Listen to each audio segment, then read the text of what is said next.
One love, Jaman, be blessed. Welcome all you students.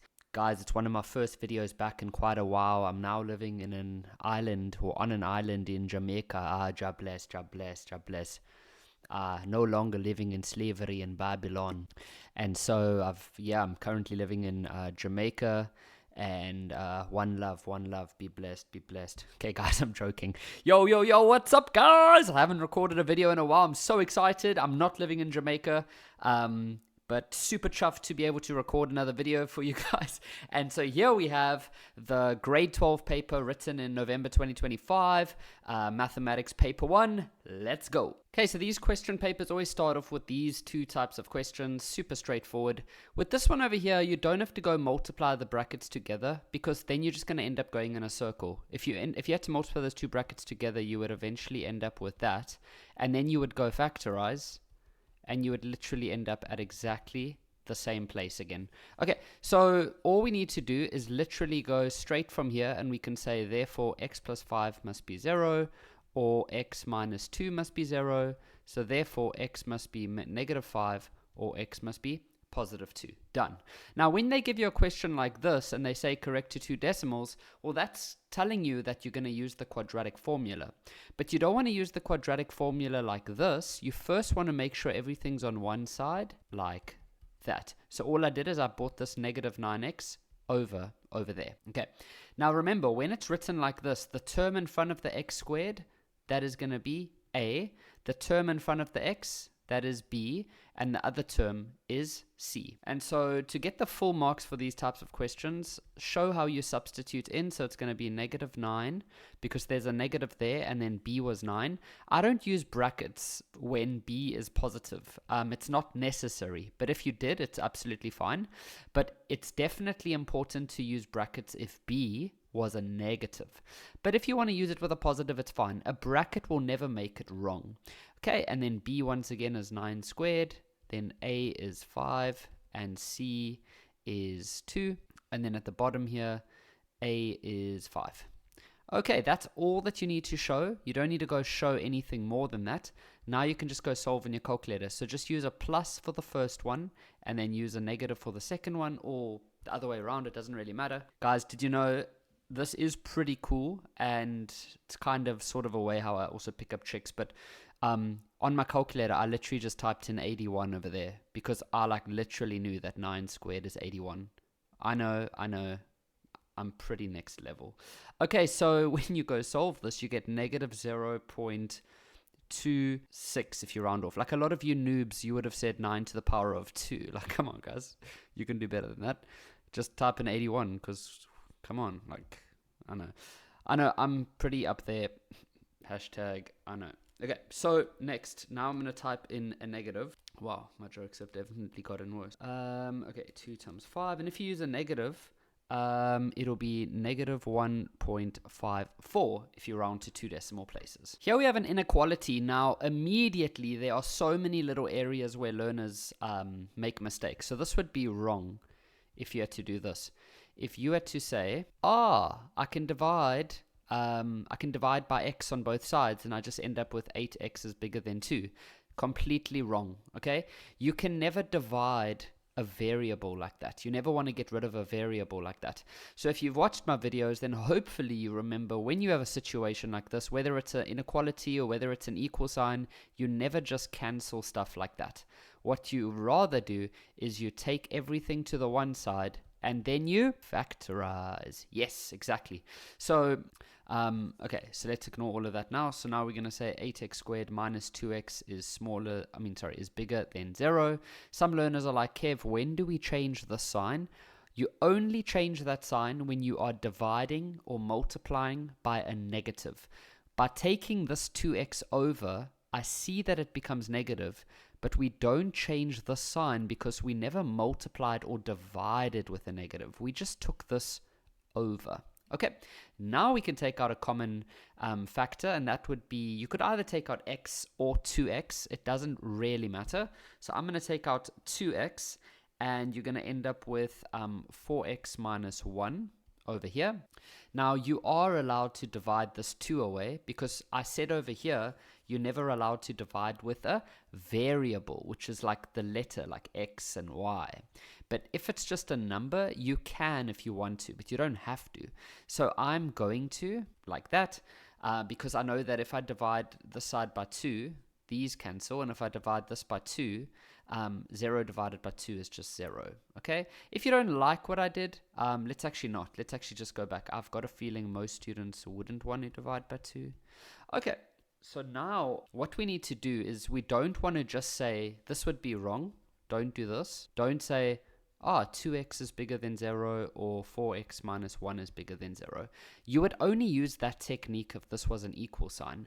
But when it's an inequality, things get a little bit weird. Okay, so what you rather go do is you're going to go find your critical values. Okay, and to do that, you can make it equal to 0, and you can go solve like you normally would if it was equal to 0. And if you had to go solve this, you should eventually get x is 0. Or you would eventually get here that x is 1 over 4. You then take those two numbers and you put them on a number line from smallest to biggest. So 0 is smaller than a quarter. And then what you do is, I've shown different techniques along the years. Sometimes I show learners like a ABC technique where you kind of like plug in a number here, you plug in a number here, and you plug in a number here. That method's perfectly fine. But what I've been typically doing over the last couple of years a lot more often is I rather do the following. I look at this over here and I ask myself, what type of graph is that? Is it a parabola, hyperbola, straight line, exponential? It's a parabola. Now, parabolas can have two main shapes. They can either be happy faces, where they're facing upwards. Can you see the smiley face? Or they can be sad, and you can see the sad face. Okay, now the way that you tell whether it's happy or sad is you simply look at the number in front of the x squared. If it's a positive number, positive people look happy. If it's a negative number, negative people look sad. So it's a positive number, so it's happy. So I go draw a happy going through those 2 points that we found. There we go. And now I look at this again and I see, okay, they want to know where is this expression greater than 0. What greater than 0 means is above the x-axis.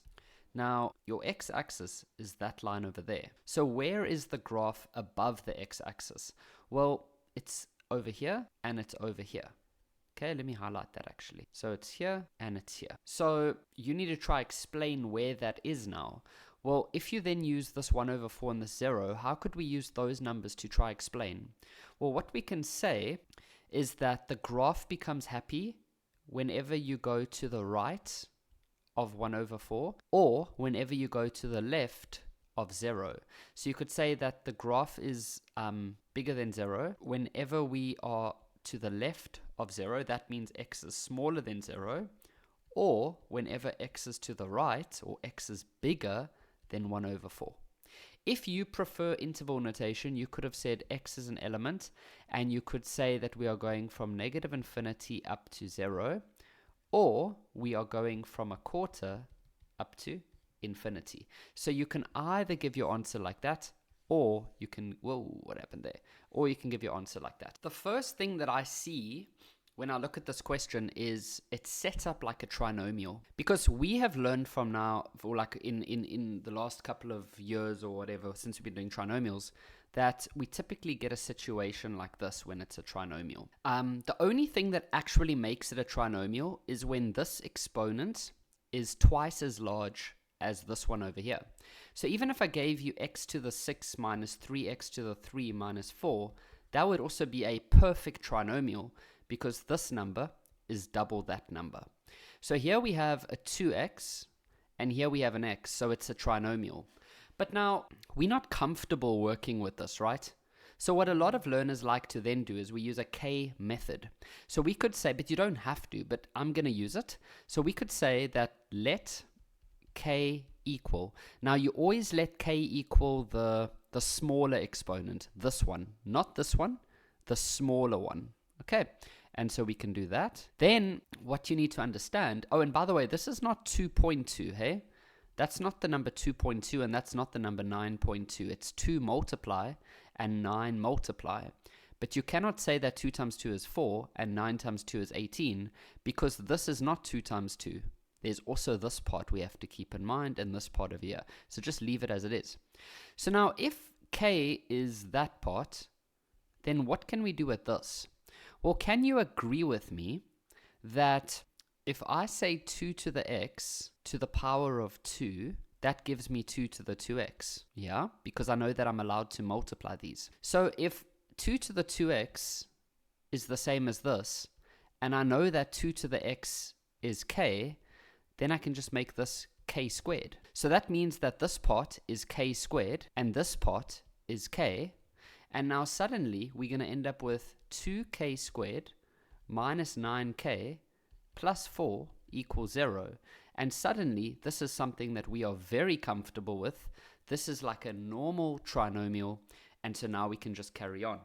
So you have two options here. You could either be brave and try solve it using factorizing, but it's a little more tricky when this number is it's not a 1, or you can use the quadratic formula.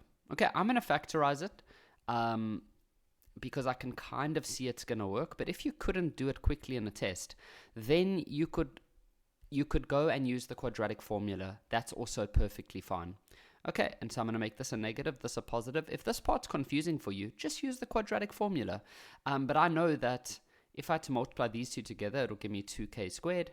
And if I know that if I had to multiply those two together, and then I know that this would have to be negative and this would have to be negative. Now, if this part's confusing for you, as I said, use the quadratic formula.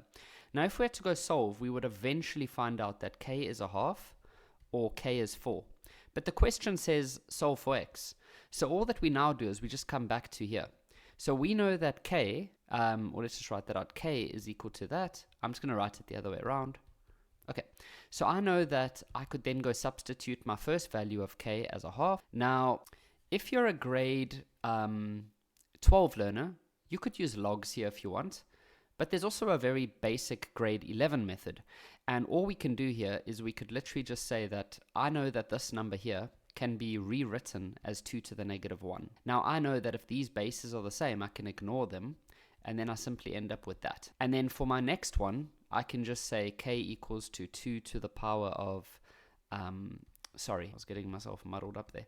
K is 4, so then I know that 4 is the same as 2 to the power of 2. I can cancel the 2's and I just end up with x equals to 2.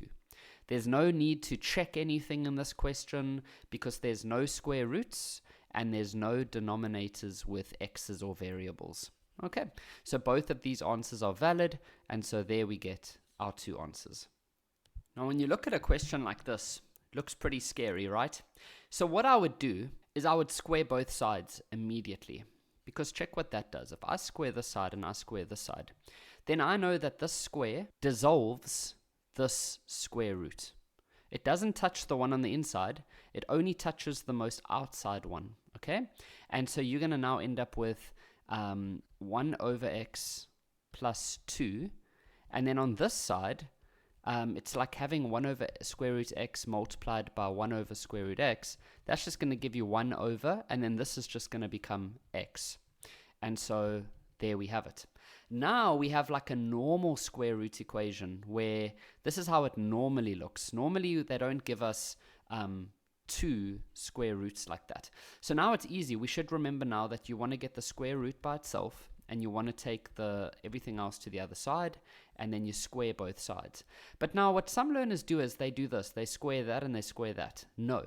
What we're saying is you square the entire thing, okay? And remember, some of you might be like, yeah, but Kev, isn't this the same as what you just said?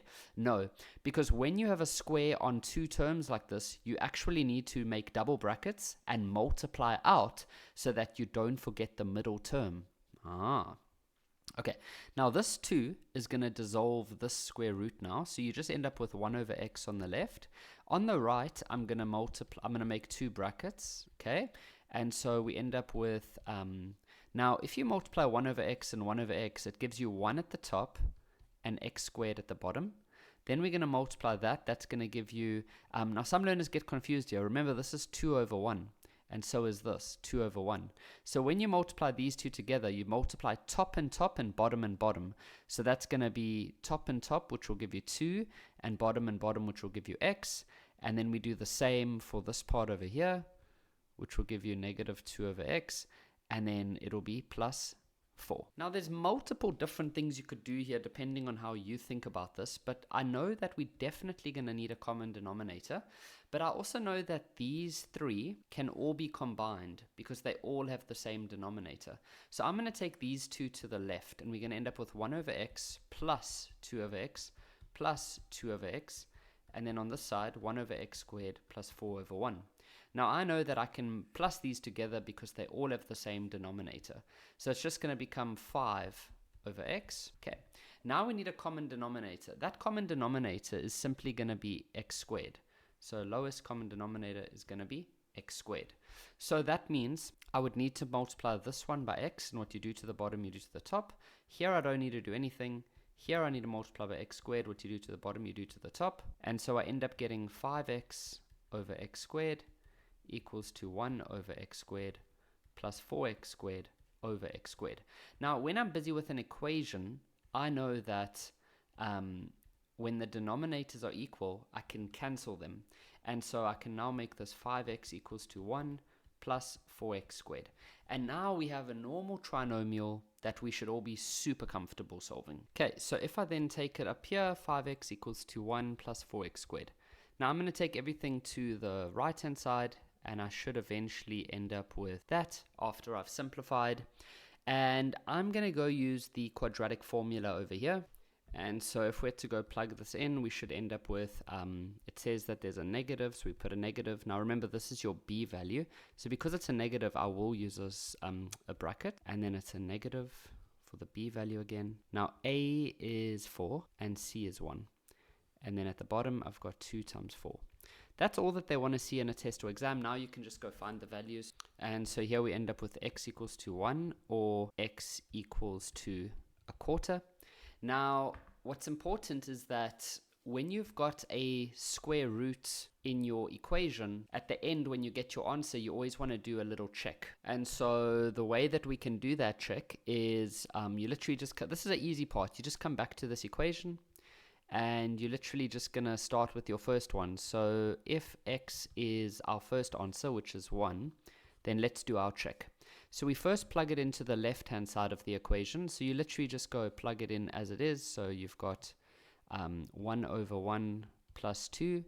And you can literally go type that on your calculator and see what you get. For this part, they're not expecting you to solve or work it out. You just plug it in the calculator, and you're going to get square root 3. No need to round off, nothing like that. Now we go check the right-hand side. So we go plug the x value into the right-hand side, which is just that, and we end up with 1.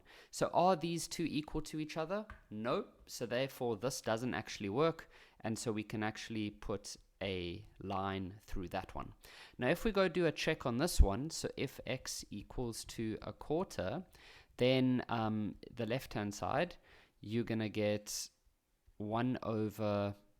square root of 1 over a quarter plus 2. And if we work this out, we end up with 2. And if we then plug into the right-hand side, we end up with 1 over the square root of a quarter. And that will end up giving us 2. And so here we can see that these two are equal to each other. We want them to be equal to each other. And so this answer is valid. So this question really confused the learners in 2025, and I was really disappointed with them when I saw the question. So many of them came out of that exam and they were posting things all over social media, and they were sending me emails, and they were like, "Sir, how can they be putting word sums in and stuff like that?" And so guys, please listen to me. Whenever you are in an exam and they do something a little different to what you are used to, and they maybe put in like a word sum, like x is the sum of 2 and y, relax. I promise you it is usually something very easy, but in a test or an exam, you sometimes just freak out instead of just carefully thinking about it. So look how easy this actually was. It's a simultaneous equation, so it says calculate the value of x and y. Now they say that x is the sum of 2 and y. So that means that when you add up, because sum means add, so when you add up 2 and y, you should get x. You know how many learners didn't get that right in the exam, right? And you see how easy that is. Now this next one says 5 times the product of x and y. So product means multiply. So they want you to multiply x and y. So that'll just be xy. And then they want you to say 5 times that. So 5 times that is means equals 6 more than the square of x. Okay, so 6 more than the square of x. So the square of x means that. And then they want you to say 6 more. That is probably the more challenging part over there. But just make sure you understand, 5 times the product of x and y is then going to be equal to, because they said is, 6 more than the square of x. So now what we can do is we can say that this is equation 1, this is equation 2. So here we've got x by itself already. So we can now substitute that expression into this equation wherever you see x. Okay? So we can sub equation 1 into equation 2. And so what it means is that it says here that x is equal to 2 plus y. So wherever we see x, we're going to replace it with 2 plus y. So we're going to put a 2 plus y over there and then equals. Now here we've got a square. So we're going to say 2 plus y. So we're going to say 2 plus y and then plus 6. So you see all I've done is I've taken this equation and I've replaced all the x's with 2 plus y. Now we just solve. So some learners get a bit confused with this. Guys, all you do is you just put the y over there. Because these 3 expressions are being multiplied, you can change the order. So you can just make it 5y, 2 plus y. Here we're going to multiply our 2 brackets, and you would eventually get 4 plus 4y plus y squared. Okay? You might want to just put 2 brackets, multiply it out, and you will end up getting that over there after you simplify. Now, I'm going to multiply the 5y in, so that's going to give us 10y plus 5y squared. And then I'm just going to put this 4 and this 6 together. You could do this in a totally different way. You might not be doing it exactly how I'm doing it. That's fine. So what I now do is I take everything to the left. So we're going to end up with 10y plus 5y squared minus 10 minus 4y minus y squared equals to 0. And so we now end up with this take away that is going to give you 4y squared. And then this take away that is going to give you 6y and then minus 10. Okay. You can divide everything by 2 over here if you want. It's totally up to you. But I'm just going to go straight to the quadratic equation. And so we know that this is A, this is B, and this is C. So we're going to end up with, I'm going to say y equals 2 because we're solving for y. So minus 6 plus minus 6 squared minus 4. A is 4. C is minus 10, and then A is 4. And then if you had to go solve for y, you should get y equals to 1 or negative 5 over 2. Okay, now we obviously just need to go get our x values, so we can just come back to this equation here. So we know that x is equal to 2 plus y. So we could say x is equal to 2 plus 1 for this one over here. And so x would be equal to 3. And then the other one is x equals to 2 plus y. And then we can say x equal to 2 plus this value here, which was negative 5 over 2. And so if you solve that, you should eventually get negative a half. Given the infinite geometric series, and then they give us the first 3 terms, and then they say show that t is equal to that. Okay, so we know that when something is geometric, we've learned that we can say t2 over t1 is the same as t3 over t2, right? That's when geometric. Sorry, I just always like being able to do that. I think that looks so cool. So random. Okay, so the little cloud thing. So anyways, where does this come from? Maybe you're a student that sees this, but you don't actually know what it means. It's actually very basic. Let's say we had a geometric sequence like this. Now, how do I know that that's geometric? Well, I can see that we're multiplying by 2 each time. So we're multiplying by a constant number. That means it's geometric.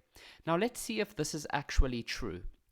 If I take term 2 and I divide it by term 1, what do I get? Well, I get 10 divided by 5, which is 2. And if I take term 3 divided by term 2, what do I get? I get 20 over 10, which is also 2. And so what we are saying is that term 2 divided by term 1 should be exactly the same as term 3 divided by term 2. And you could actually carry on. You could say that it's equal to that, which is equal to that, which is equal to that. Because, you know, as you carry on here, the ratio is just going to keep remaining 2. But for calculation purposes, we simply need to remember that one over there. We don't need to go look at term 4, term 5, term 6, because we just need these 3 terms, and we can use this formula. Okay, so once again, we can say term 2 over term 1 is going to be the same as term 3 over term 2. So then we can plug in. So we can say t minus 2 divided by t plus 10 must be the same as t plus 4 divided by t minus 2. Now, what do we do here? Well, whenever we have a situation like this, we cross multiply. So we're going to multiply that up there, and we're going to multiply that up there. So we're going to end up with t minus 2 times t minus 2. And on the right side, we're going to end up with t plus 4 and t plus 10. Okay. Now, let me just come back to that. You as a student might say, Kev, aren't we supposed to get a common denominator? Well, did you know that this actually is the process of getting a common denominator? Let me quickly show for those of you that have maybe been curious. So if we did look at this, what is the common denominator? Well, the lowest common denominator here, the lowest common denominator would be t plus 10 and t minus 2. Okay, so that means that this one still needs a t minus 2. So we're going to multiply the bottom with t minus 2, and what you do to the bottom, you do to the top. And then this one still needs a t plus 10. So what you do to the bottom, you do to the top. Whoopsie. Okay. So you see at the top what we end up with is the exact same as what we just got over here. But then where's the bottom? Well, the reason we just ignore this part and this part is because we know that when your denominators become exactly the same thing, and it's an equation, we can ignore them. And so mathematicians then just realized that whenever we have a situation like this, we can just cross multiply instead of having to go do the whole getting the common denominator. It's the same thing. Okay, so let's scratch all of that out now. That's just for learners who maybe sometimes think, wait, should I cross multiply or should I get a common denominator? Both is it's pretty much the same thing. Okay, now if we had to go multiply out here, we're going to get t squared minus 4t plus 4 after you had to simplify, and then here you would eventually get t squared plus 14t plus 40. Obviously, when you guys do it, you might say 10t plus 4t, but then eventually it would become that. Now these t squares are going to cancel. If you're not comfortable with that, that's okay. You can just take everything to the one side and you would notice they're going to cancel. And so multiple ways we could carry on here. I'm going to take this over to that side, and I'm going to bring this over to that side. So we're going to end up getting 4 take away 4t equals to 14t add 4t, until we end up with minus 36 and 18t. Divide both sides by 18, and we end up with negative 2. Okay, so we now have that. So the next thing I would go do is I would go plug it into the equation. So negative 2 plus 10 is 8, so term 1 is 8. Negative 2 take away 2 is negative 4. And then negative 2 plus 4 is 2. So this is what the equation actually looks like, or the series, sorry. Okay, so to find the value of t25, we know that this is a geometric sequence. So on our formula sheet, we've got a formula for tn, for geometric, which goes like this. And so term 25 would just be a, which is term 1, which is 8. Okay, then your common ratio is... we could work it out by saying term 2 divided by term 1, but now we have the numbers, so we can say minus 4 over 8, and that would actually give you negative a half. So we're going to plug in negative a half over there. We're looking for term 25, and so we're going to eventually end up with to the 24. Now you never want to multiply these two together because this 24 is locked with that minus a half. You can't just combine these two. Okay, so what I would do is type it in on your calculator exactly as you see it. Okay, now it gives us a really weird answer. So, clearly, well, the answer's fine, but they wanted it to look like this.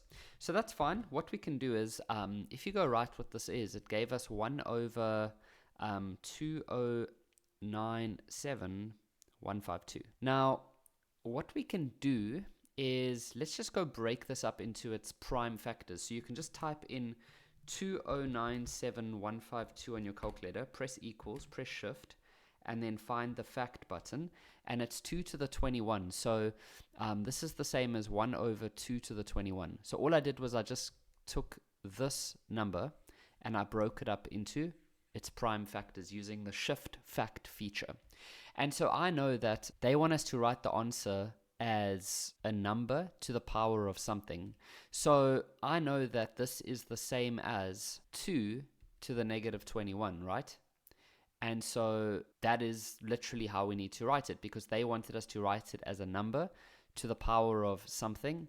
And so here we have it as a number to the power of something. And then lastly, this one says calculate the sum of the infinite series. So a sum to infinity is always this formula over here. Now let's just check. We have A and we have R. How much easier, hey guys, do we need it? So A is 8, R is a half, sorry, negative a half. So we're going to put that in brackets, and you're going to end up getting 16 over 3, and then to 2 decimals would be 5,33. Given this expression, okay, now some learners get very confused.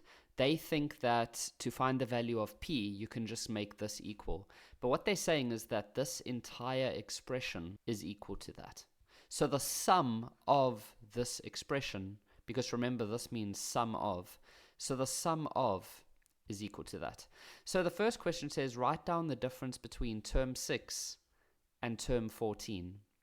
So all we're going to do is we're just going to go find term 1. So term 1. Now normally what I tell you guys to do is to plug in whatever they've written down here, but they've just written k, so fine, whatever. So to go find term 1, it'll become 4 times k minus 1. To find term 2, it'll be 4 times k add 1 minus 1, because remember what I normally tell you guys to do. If it was like 117 and this was p equals to 1, then to find term 1, I would ask you to plug in whatever that number is, and then to find term 2, I would ask you to plug in the next number. So now I've just said plug in k, and now you're just going to plug in for term 2, you're going to plug in the next number, which would just be k plus 1. And then to find term 3, you're just going to go plug in k plus 2, okay? And the reason we're doing this is just to see, is it arithmetic or geometric? So I know that this equals to 4k minus 1, and this would eventually, if you multiply the 4 in and then you simplify, you would eventually get 4k plus 3, and then for here you would get 4k plus 7. So it's arithmetic, because can you see, to go from here to here, what are you doing? You have to add 4. And to go from here, this one, to this one, what do you have to do? You simply have to add 4, because the 4k's, they don't change. All we're really looking at is these numbers here. Okay, so it's arithmetic. So, and I know that the difference is 4. So if I then look at T6 and T14, so let's say T6 is over here. Let's say here we have T6. Then you would have T7, T8, T9, T10, T11, T12, T13, and T14. Now I know that every time we're jumping by 4. Okay, so how many jumps is it to get there? Well, that's 8 jumps. 1, 2, 3, 4, 5, 6, 7, 8. Because we know that 14 take away 6 is 8. So you're simply going to be making 8 jumps of plussing 4 each time. So what would the difference be between term 6 and term 14? Well, it would be 8 jumps, and each jump is 4. So you'd just say 4 times 8, and that would be 32. Now, if they said T6 and T100, you don't have to go write it out like 94 times or whatever.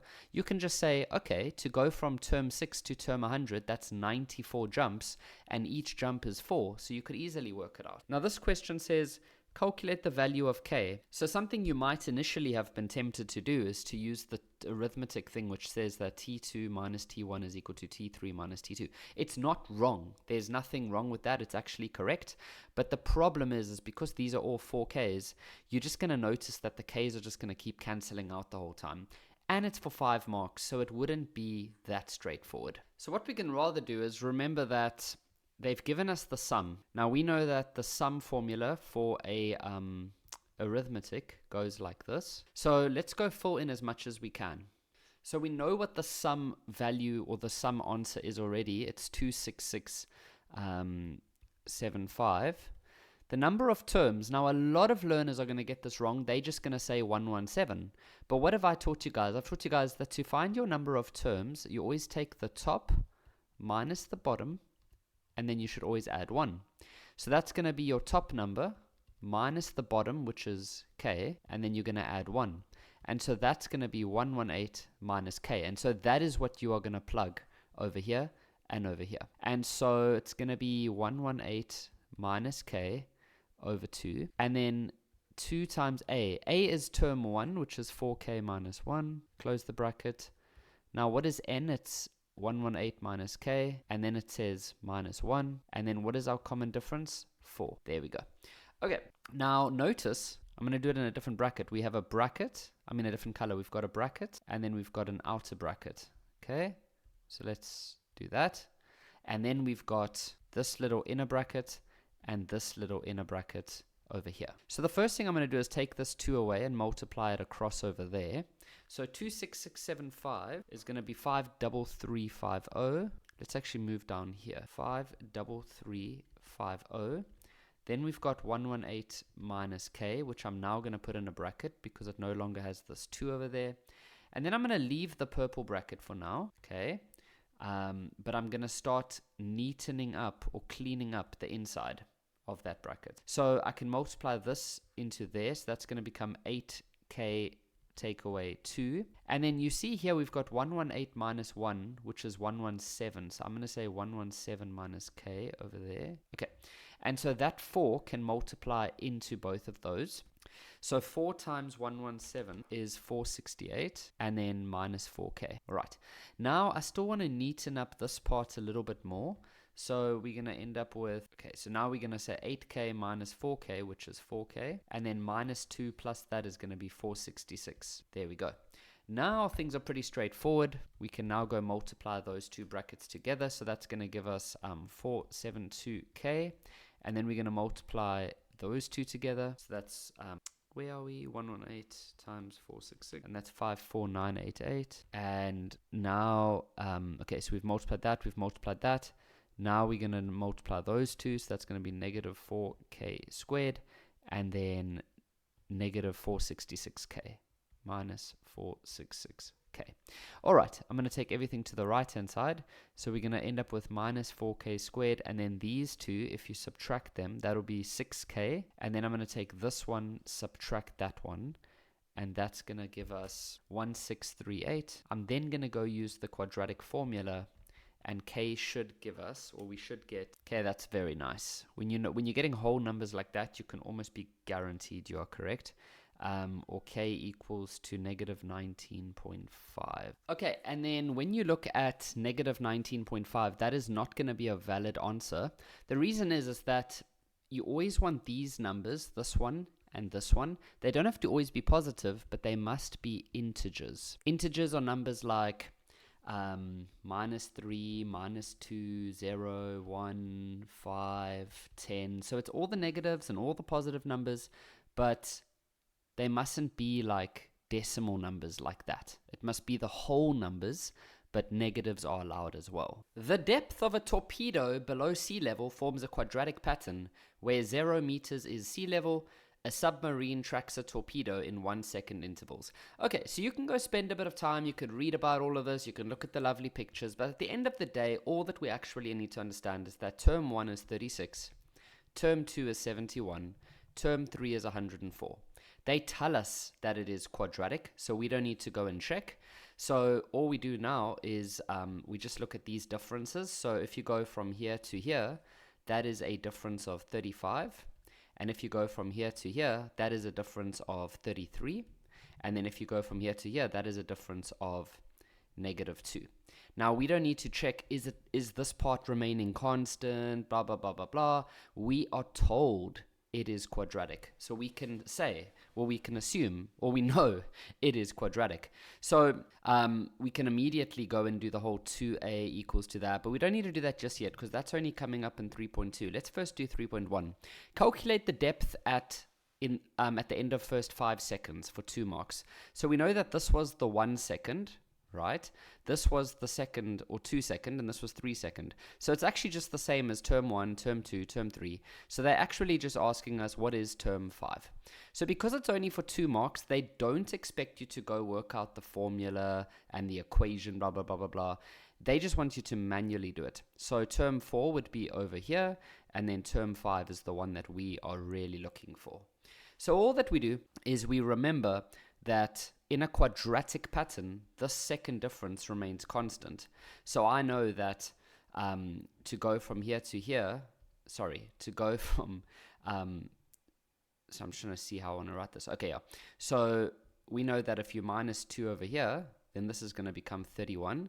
So then if you do this part, you're going to end up getting 104 plus 31, and this should give us 135 over here. And then if we keep going, so this will be another minus 2, which would make this number go to 29 over here. And then if you say 135 plus 29, well, that should give us 164 over here. Now, you obviously might just need to take some time and think how I got all these numbers. Some of you do it one way, some of you do it the other ways, but you should end up with 164 for your term 5. Okay, so in this next question, they say, show that the depth of the torpedo is given as that. So they're actually just saying find the formula. So we know that as long as we have these 3 first numbers in each row, we then can use these formulas: 2a, 3a plus b, and a plus b plus c.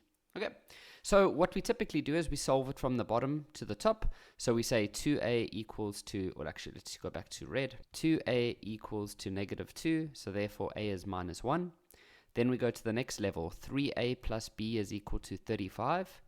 But now we know what a is, so we can plug it in. And if you had to solve for b, you should eventually get 38. And then we can do a plus b plus c is equal to 36.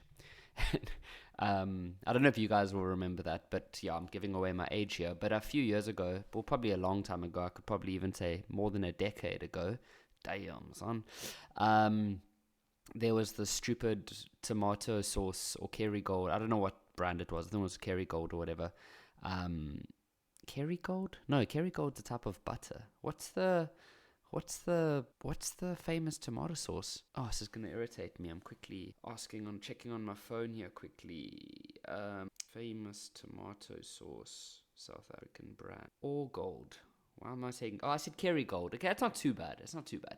But yeah, there was a stupid advert where the guy kept saying 36, but the way he said it, he would like whistle. So it was like 36. But I can't do it, so it's pretty awkward.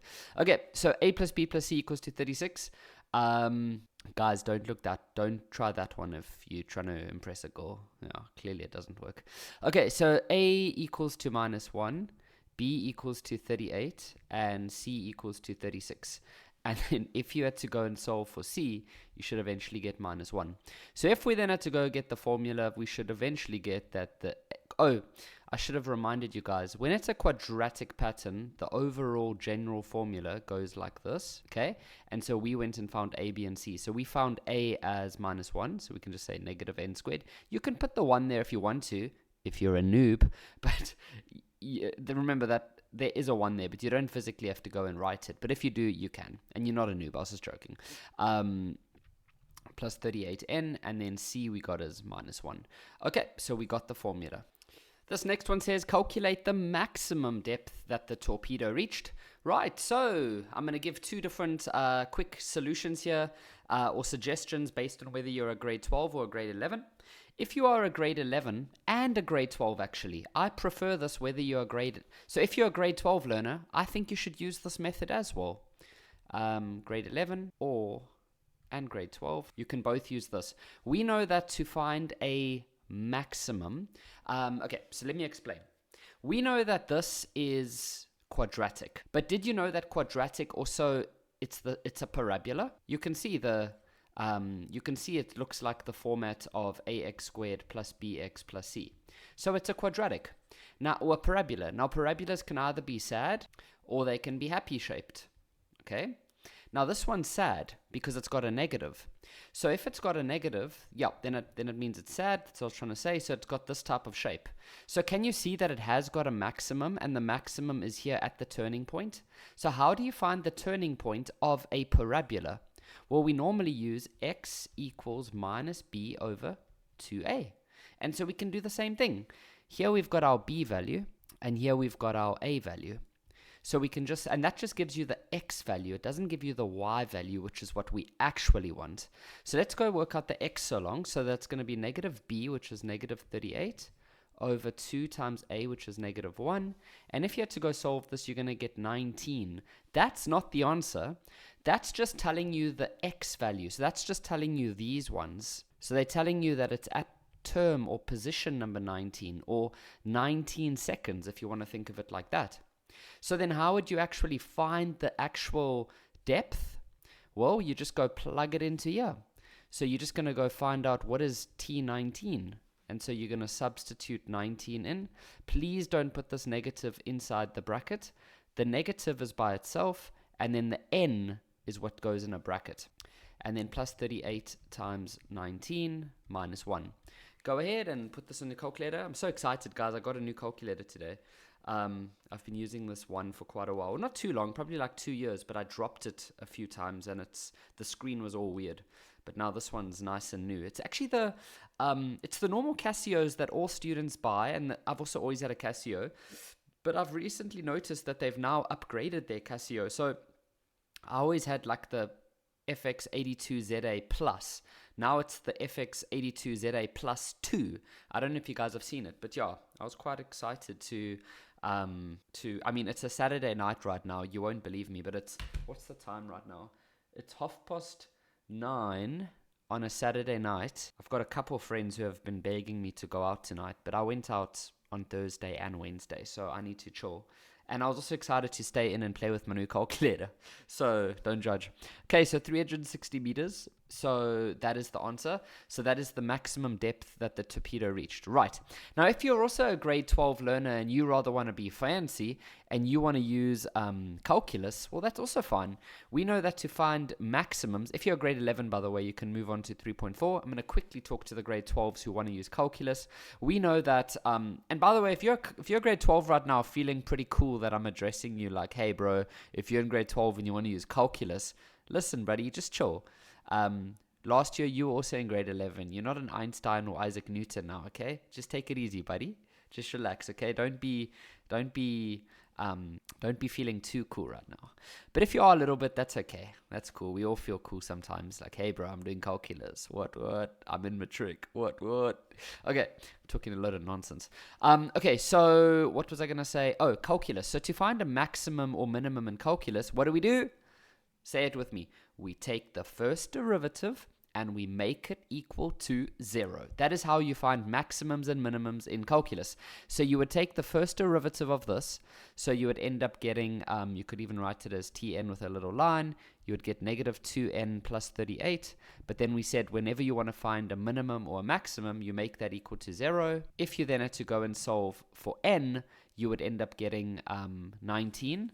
And then you would once again just go plug that into the equation to work out what the actual maximum is, and you would still end up with 360. Okay, and this last one says, after how many seconds was the torpedo at 104 meters for the second time? Okay, so that shouldn't be too scary for you. Imagine you've got a torpedo that goes underwater. It's got to eventually come up again, right? So it might pass 104 twice. And so if we had to go and take this formula, we could simply make this value here equal to 104, and we simply solve. So we take this over to the other side. That'll end up becoming minus 105. Now I'm going to use the quadratic formula. So x equals to minus b plus minus square root b squared minus 4ac over 2a. If you want, you can replace this with n now. Now remember that this is your b value, this is your a value, this minus 1 in the front, and then this is your c value. Guys, you know what I'm excited for? I'm excited for the release of GTA 6. I actually cannot wait to play GTA 6. I'm not much of a gamer. I bought a PS5 like 6 months ago. I used it for like 2 weeks and I haven't used it since. And I got a TV with it and everything. I'm just like, what the heck? Like I do this so often. I go buy stuff. I bought golf clubs 3 months ago. I went to the driving range once and they're sitting in my spare bedroom now. And I literally haven't used them. Some of the clubs I actually still got the wrapping on. I literally just used like the driver and I think the 7-iron. Yeah, maybe I'm going through a midlife crisis. Okay, so at least I have my calculator. So, okay, what we need to do now is we need to go for in stuff. So minus 38. And no, I'm not giving away my PS5 if any of you students were like, oh, sir, you can give it to me, sir. You guys need to be focusing on your studies. So 38 to the power of 2 minus 4. A is minus 1 and C is minus 105. I'm just going to squeeze that in there. And then 2, squeeze it in there like I squeeze in my good jokes. And then minus 1. Okay, now if you had to go solve, this new calculator is a little bit slightly different. Just feels a bit different, so I'm not as fast on this one. Minus 4, 5. Then. Okay, so we got 3 seconds or 35 seconds. Okay. So in a test, you know that if you're getting these whole number values, that's a really good sign. So remember, we already had 104 for the first time at 3 seconds. But then obviously the submarine is going up or down or whatever, or it's going deeper and deeper and deeper. So ignore this one. That's the 3 seconds that we already had. It's this one over here. It's the 35 seconds. Okay. Now, if some of you are wondering, Kev, you said that the shape of this is going like this, but the submarine is actually going in a different shape. Surely a submarine starts at the top, or the torpedo starts at the top where the water is, the surface of the water, and then it goes down to a depth and then up. That is correct. The reason that it's a little bit weird is that in typical mathematics, you would have like a y-axis and then an x-axis, okay? And so each of these depths would actually have negative values. So these would have actually have been negative values. But because they've kept them as positive values, there's a little bit of a disorientation over here where we know that the submarine is actually following this path, but based on this formula, you would imagine that the submarine is actually going like that. It's not going to affect the answers or anything. It's just based on the way that they set up the question. Okay, so if that was bothering anyone, you're not wrong to be like, that seems a little bit weird, but I promise you everything like is actually correct. It's just remember that this is depth. So if we have a typical x and y axis, then this is actually negative 36 because it would be 36 below the ocean, which would be like your x axis, right? And this would actually be negative 71 and this would be negative 104. And so if you had to go calculate the quadratic formula with these numbers, you would end up getting the opposite of that. You would end up getting n squared minus 38n plus 1, which would have this kind of shape, which would replicate exactly what the torpedo actually did. Okay, but it's just the way they've designed the question. That's all that is. So let's actually just answer after how many seconds? 35 we did. Perfect. The graph of y equals to log of a third x is drawn below. Point A is the x-intercept and of f, and 3t lies on the graph. First question, calculate the value of t. Okay, for 1 mark. Literally super easy because they've given you the x value of that point, so you just need the y value. So we could say that y equals to log of a third x, and we could just go plug in the x value of 3 and literally type that in on your calculator, and that will give you minus 1. Now that makes sense. You should always do a quick little test to make sure it makes sense. If this was a positive number, that wouldn't make sense because then it would have to be somewhere up here. But because it's negative, that seems right. Those are just little quick things you can do in a test. Maybe you made a small little mistake. This one says write down the coordinates of A. Well, A is a x-intercept. So to find an x-intercept, we know that we make y 0. Okay, so we take the equation and we make y equal to 0. And then we've got log of a third x. Now, some learners struggle, like how do we get the x alone? I've got a little trick I want to explain to you. All I want you to remember is the following. When switching, because to solve this, we're going to have to convert it into an exponential form. So when switching from log to exponential, and if you're going from exponential to log, the base stays the base. What do I mean by that? Well, this number down here is called a base. Okay, so in general, whenever you have a log, anything like a to the x or whatever, that number down there, we call that our base. But now when we have something exponential like y equals to 2 to the x, that number at the bottom, we can also call that a base. Okay, so when you are now going to convert this into an exponential, All that I want you to do is the third and the x were together, but now it's going to rather be the third and the 0 that are going to go together. So it's going to be x equals to, now are we going to say 0 to the third, or are we going to say a third to the 0? Well, we said when switching, the base stays the base. So we're not going to use that one, we're rather going to use this one. And so notice that I've just switched the places of x, and so the x was with the third, now it's the 0 that goes with the third. And so if you now were to go and solve, you're just going to end up with x equals to 1. So the coordinates here would be 1, and then the y value is 0. I've got this fly flying in my room right now. It's so annoying. Anyways, this question, determine the equation of the inverse. Okay, so we know by now how to do inverses. Step 1, switch x and y, and then get the y value alone again. So let me just make a note for you guys. So when doing an inverse, step 1, switch x and y. Step 2, solve for y. Okay, so we take the original equation and we get y alone, or we just write it, as y instead of fx. Then we switch x and y around, so that's going to become x equals to log of a third y. And now we can get y alone again. Now, how do we get the y alone? Let me write this a little bit better for you. X equals to log of a third y. Well, now we can use that same rule that I said to you guys. The base stays the base. So here's the base. It's currently with the y. Rather, let it be with the x.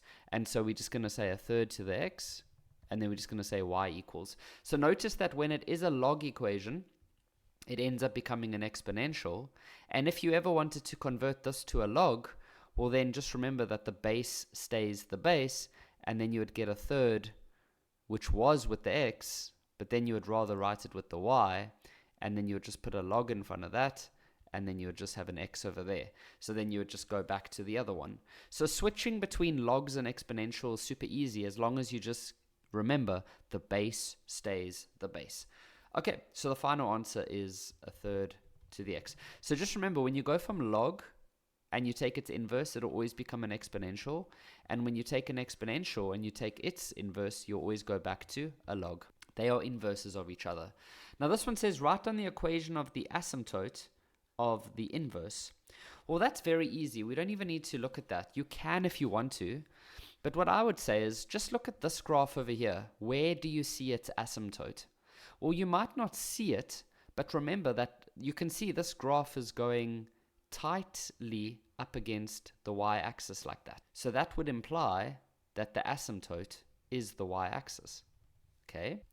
So what is the equation of a y-axis? Is that not the same as x equals to 0? Right? Think about that for a bit. Any vertical line, we always use the equation x equals. But when it's the y-axis itself, then we say x equals to 0. Because, first of all, any line that is vertical will always have the equation x equals to.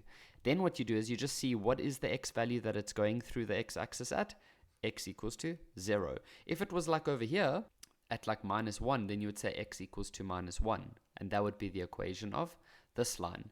And then any line that goes horizontally, well, then you see how we are cutting into the y-axis. So then you would say y equals to maybe 1 or 2, whatever. Okay, so any line that's vertical will always have the equation x equals to something.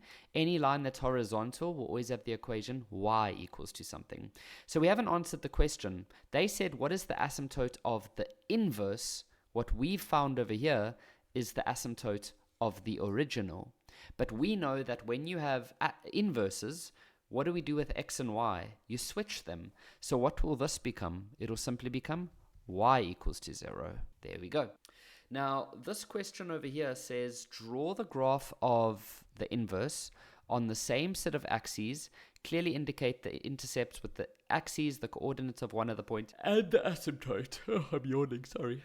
Okay, so super easy question, because what have we learned? We know that when you do inverses, all you need to do is switch x and y.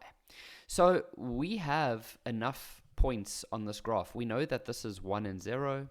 We know that this is 3 and -1. and we know that this is the asymptote x equals 0. So we're going to go flip every single one of those. So this point will end up becoming 0 and 1. So 0 and 1 would be here.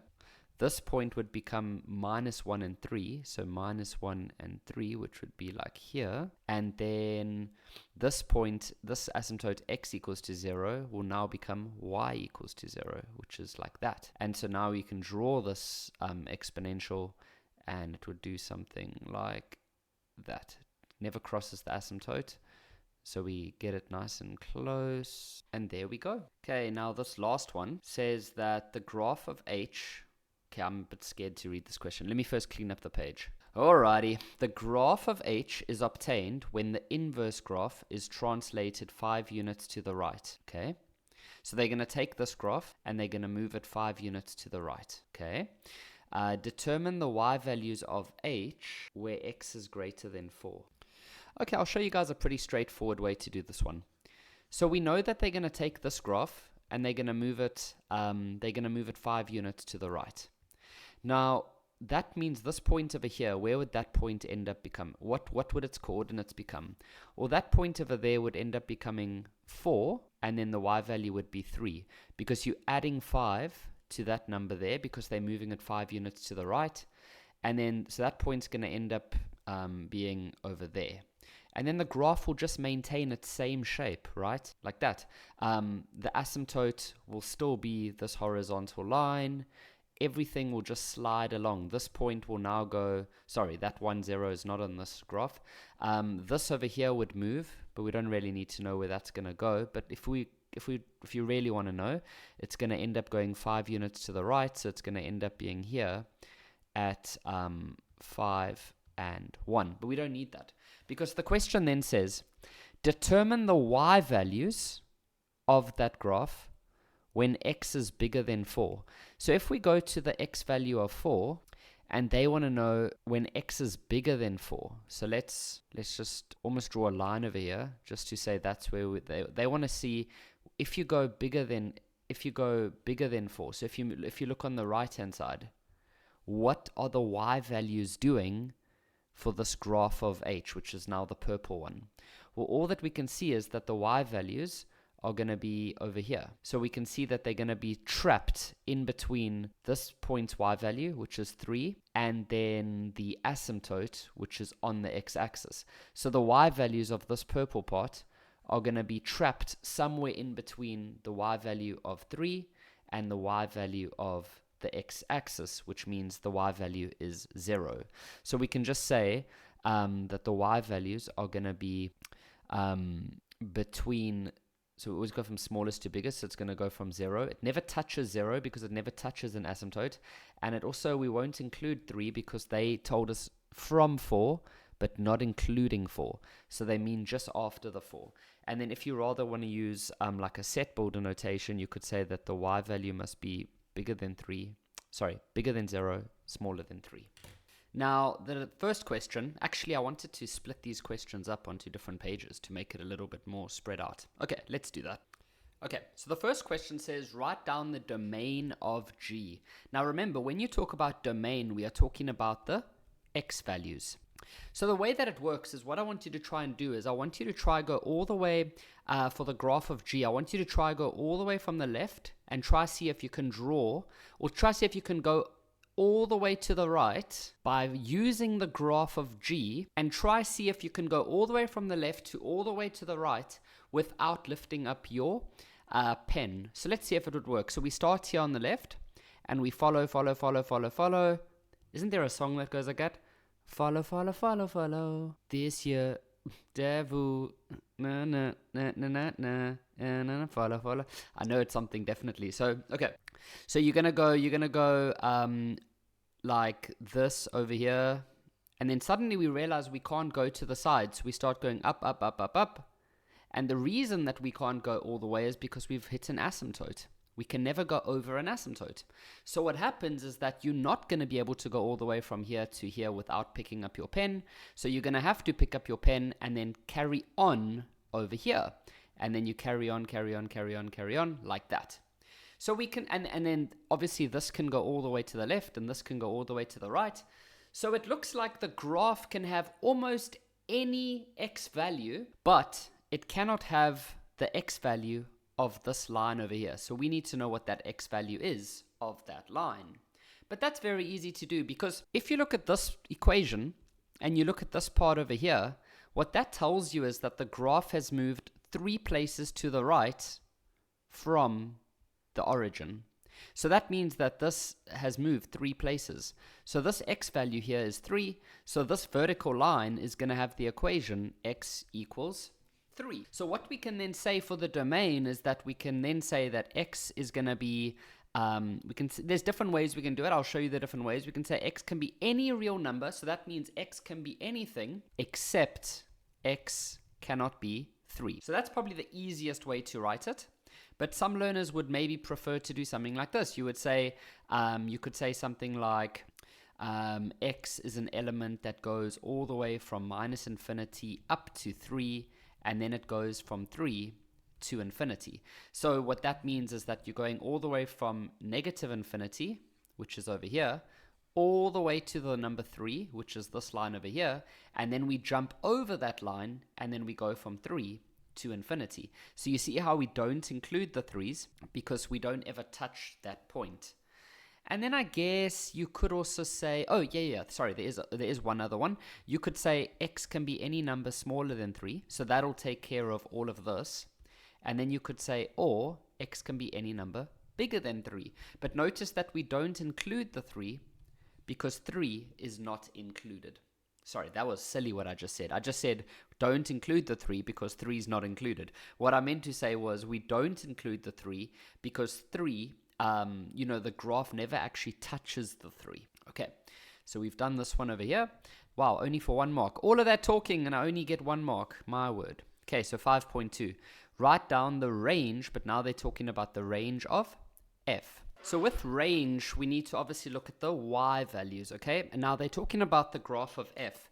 So if we look at the y values, we can see that for the graph of f, the highest y value that it will ever have is up here at p. And then we can see that if we had to follow these arrows, it would just keep going down and down and down and down and down and down and down. And so it would go all the way down to negative infinity. And the highest y value that it would be able to get is up here at p. Now, have they given us the value? Okay, no, they haven't given us the turning point value. But what they did say was that this point over here is also the place where the asymptotes of the hyperbola intersect. Remember, they said that over here. P is the turning point of f, but it is also the point of intersection of the asymptotes of f. So, remember, from this over here, we were already able to tell that this line over here is x equals to 3. So the x value at p is going to be 3. And then from this part over here, we can already see that the y value, what that does to a graph is it moves it 8 units up. And so you can move it, you can imagine it's gone 8 units up. And so this horizontal line is at a y value of 8. And so that means that this point here would also be at a y value of 8. And so now we have the coordinates of p. Why did we need that? Because we said that to find the range, we need the highest value of that graph, which we said was over here. So it's going to be the value of 8. And then the lowest value would be negative infinity. So the different ways you could write this would be, you could use interval notation. We always start from smallest to largest. Now with the 8, does the graph actually touch the 8? Yes, it does. I know a lot of you just said no right now, but it actually does, because we're not talking about the green graph, we're talking about the parabola. And parabolas don't have asymptotes. They get to the turning point. They don't get close, they literally get to the turning point. So it's only hyperbolas and exponentials that have asymptotes, and so we are going to include. Now some of you might be like, yeah, but Kev, there is an asymptote. Yeah, but that's for the green graph. They're just sharing the same area where we have to draw both functions. So that dotted line is for the green graph. It's got nothing to do with the yellow parabola.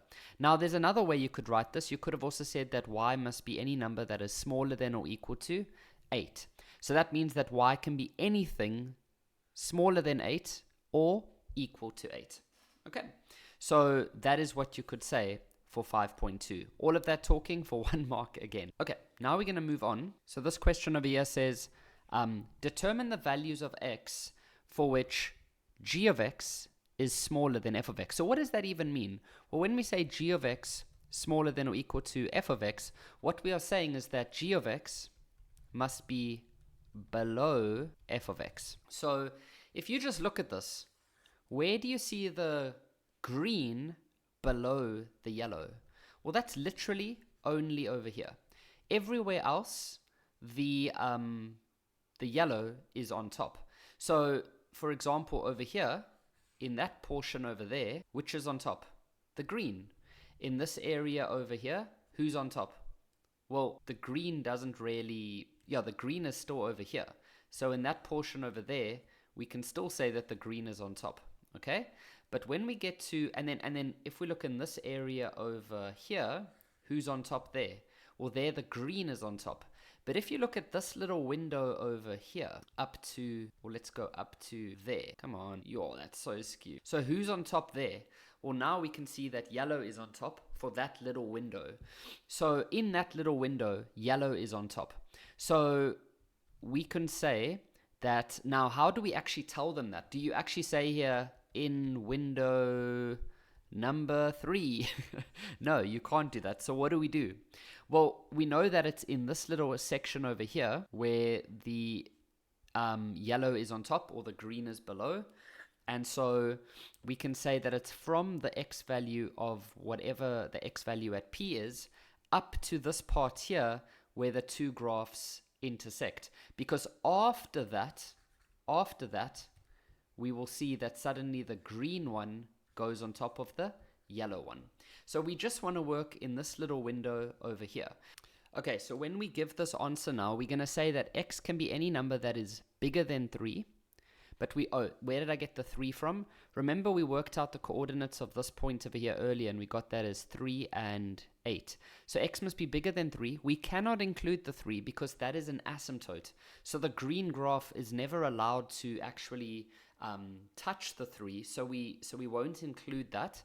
And then for this part over here, the 5, both graphs are perfectly touching that, and there's no problems there, so we can include that one. So your answer would look like that. If you prefer to use interval notation, you would say that x is an element going from 3 to 5. So you see how I've got a round bracket over here, and then I've got a square bracket over there. Okay, now this 5.3.2, remember we do still have a few more questions on the next slide. We've still got 5.4, 5, and 6. Okay, so 5.3.2 says f of x smaller than 6. So they want to know, determine the values of x for which f of x is smaller than 6. Okay, so I want to erase all of this other stuff, and I only want us to focus in now on the graph of f. So the graph of f is that one over there. So they want to know the y value of 6. So we've got a y value of 6 over here already, but if we look across, there would also be a y value of 6 over there. Now, what would that value be? Well, it's pretty straightforward. So you could go work it out if you wanted to. How would you do it? Well, actually, no, I don't recommend doing that way because this is only for 2 marks. So if you wanted to know what the, if you didn't know that, I'm gonna show you an easy way to find the x value over here. But if you didn't know it, then you would literally have to go work out this thing's equation, and then you would have to make the y value equal to 6, and then you would end up getting 2 answers, where one of them would be a 5 and the other one would be some other x value, which I'm going to show you an easy way to find now. So we need to know what this x value is over here. So the way it works is the following. If you have a parabola and you know the turning point, and you know, let's say you've got this point over here, and then you've got the other one on the other side over there. So their y values are the same. So these two have the same y values. To work out, let's say you know this x value is, as an example, let's say this x value is 2, and let's say the y value here is 4. So we know that this one's y value would also be 4 because they're on the same horizontal level. But how would you find the x value? Well, let's say the turning point is at 3 and 1. Then all that you do is you just look at the horizontal distance to the middle. So that would be, if you're going from x is 2 to x is 3, because remember x is going to be 3 over here as well, then that is a horizontal distance of 1. So then you just do the same on this side. You also go a horizontal distance of 1. And so you would end up getting an x value of 4 over there. So what I'm trying to say is that your turning point is perfectly in between these 2 points. And if you rather wanted to, if you were rather working somewhere up here, well, then you would look at this one on this side, and they would also be perfectly symmetrical about this line over here. Okay, so as long as you're trying to find 2 points that are on the same horizontal level for a parabola, their x values are perfectly symmetrical, or they are perfect mirror images across the line of symmetry. Okay, so coming back to this question over here, we know this coordinate. We know the x value is 5. We know this x value is 3 on this line. So then we know the x value here is 3. So then we can see that this horizontal distance is 2. So that means that this horizontal distance must also be 2. And so if you think about this and you just work it out, you should realize that this x value is going to be 1. Okay, so now we have all of that. And so now they wanted to know, where is the graph below 6? So now we've got, let's put a horizontal line over here, because we know that that horizontal line has a y value of 6. So they want to know, where is the yellow graph below that? Well, that would be over here, and that would also be over here. Okay, so those are the 2 sections that we want in our answer. So how do we explain that though? How do we tell the teacher that? So all that you'll do is you'll say that x can be all the numbers that are to the left of this one.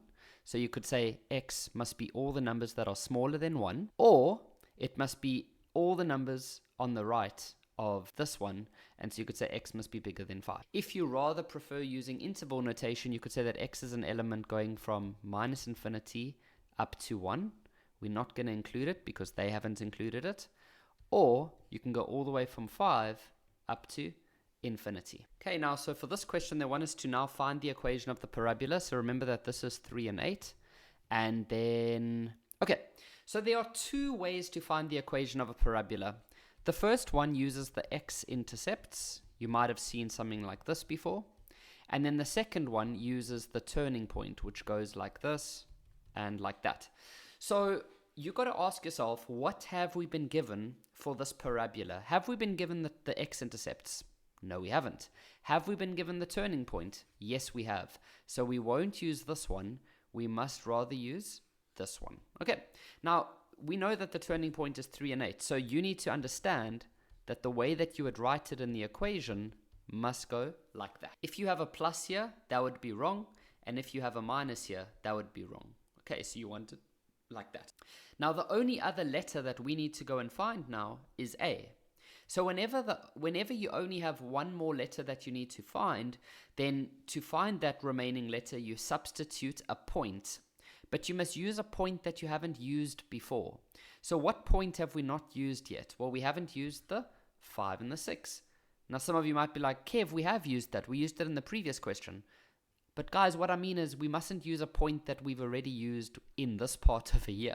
So now we can use this part of a year. So we're going to go plug in the 6 as y and the x as 5. And now this is where so many learners make mistakes. Like a lot of learners make mistakes over here, is they combine this together and then they put the a with it. Guys, this a is only for that part. The 8 is by itself.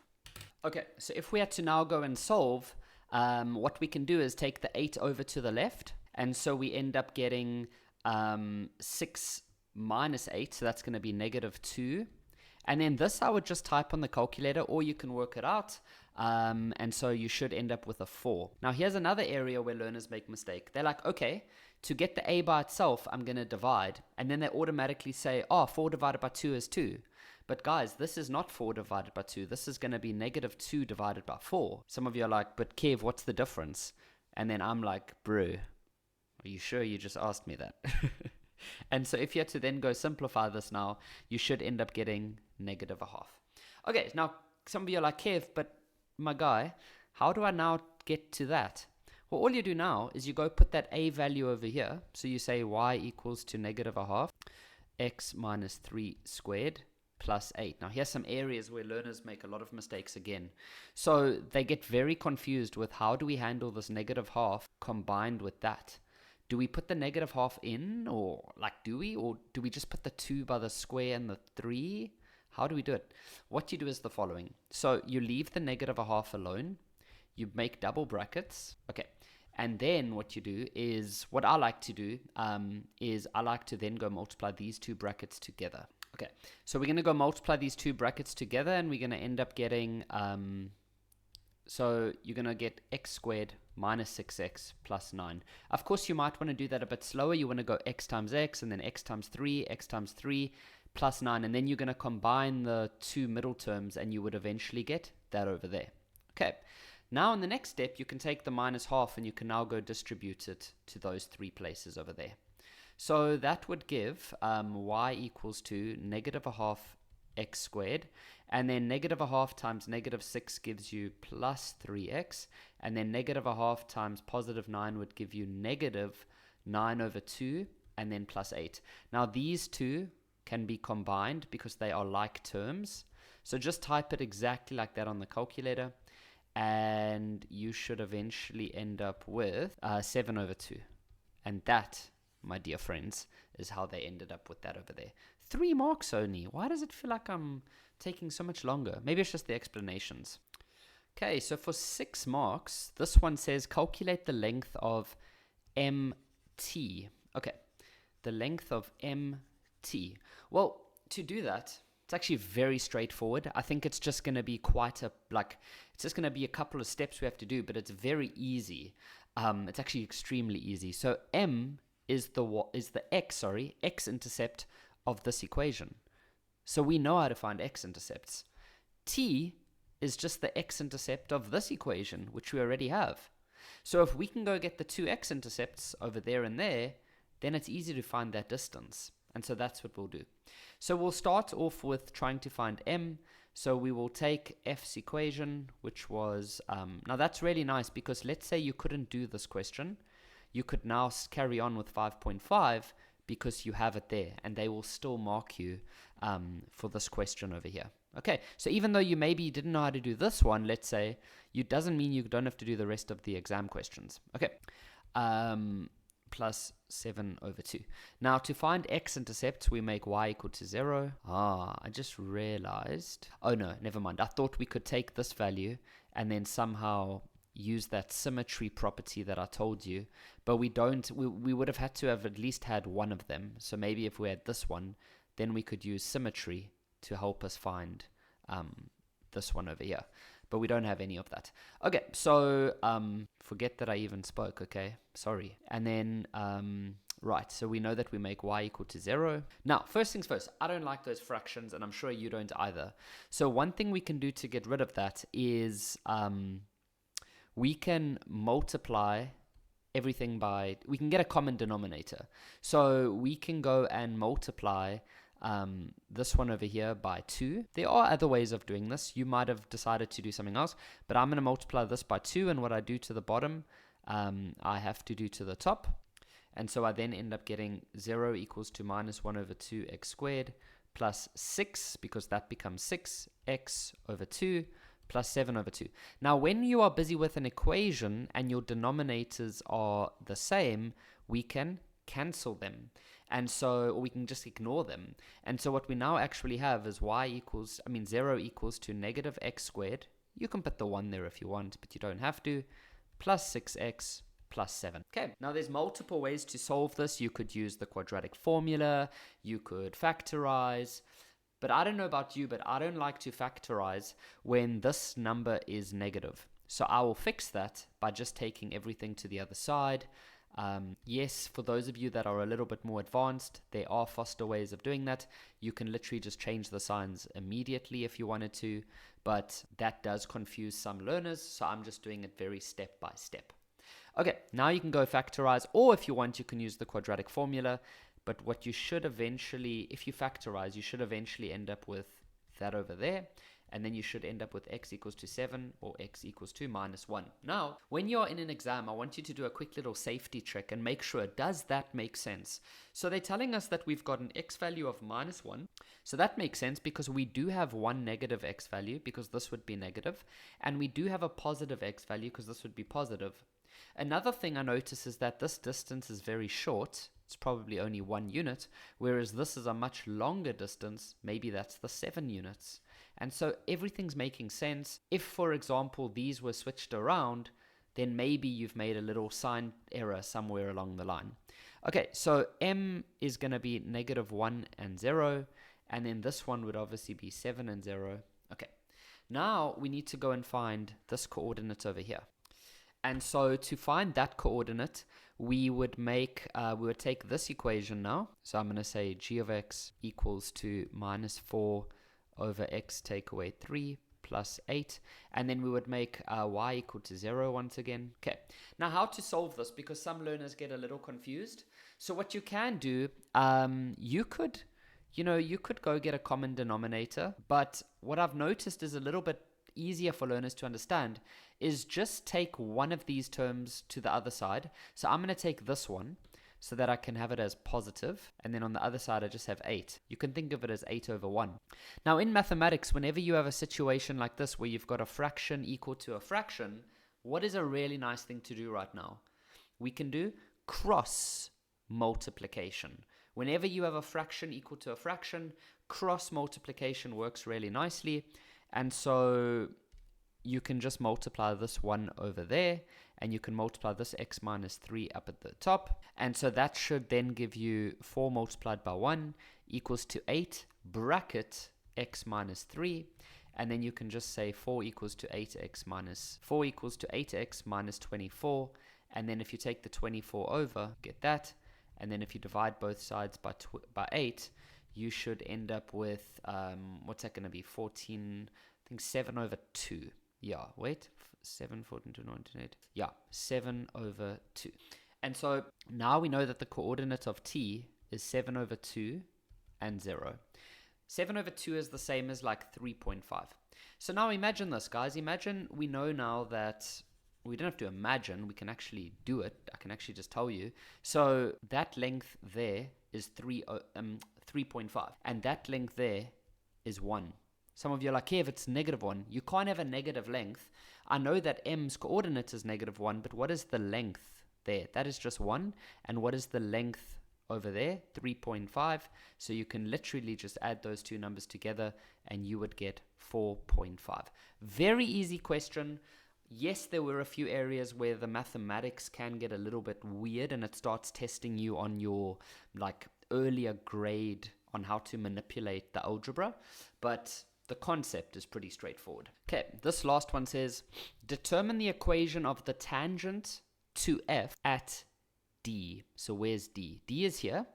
So if you had to draw a tangent there, it would be like something like that and like that. Obviously it's not perfect, but you understand that a tangent literally is a line that just touches there at one like perfect spot, something like that. Okay, you guys know what a tangent is. Now there is a grade 12 method to solve this one, but there's also a grade 11 method.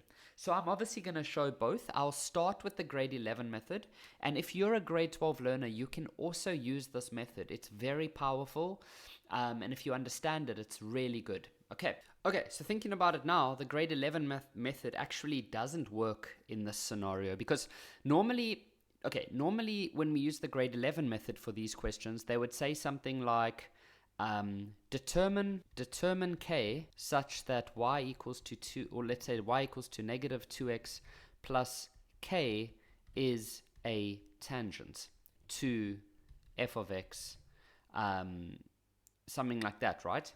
And then what you would go do is you would go say, okay, because a tangent and the parabola are touching each other, we can, to find out where they are equal, we can make their equations equal. So what we would then normally go do is we would go make these two expressions equal to each other.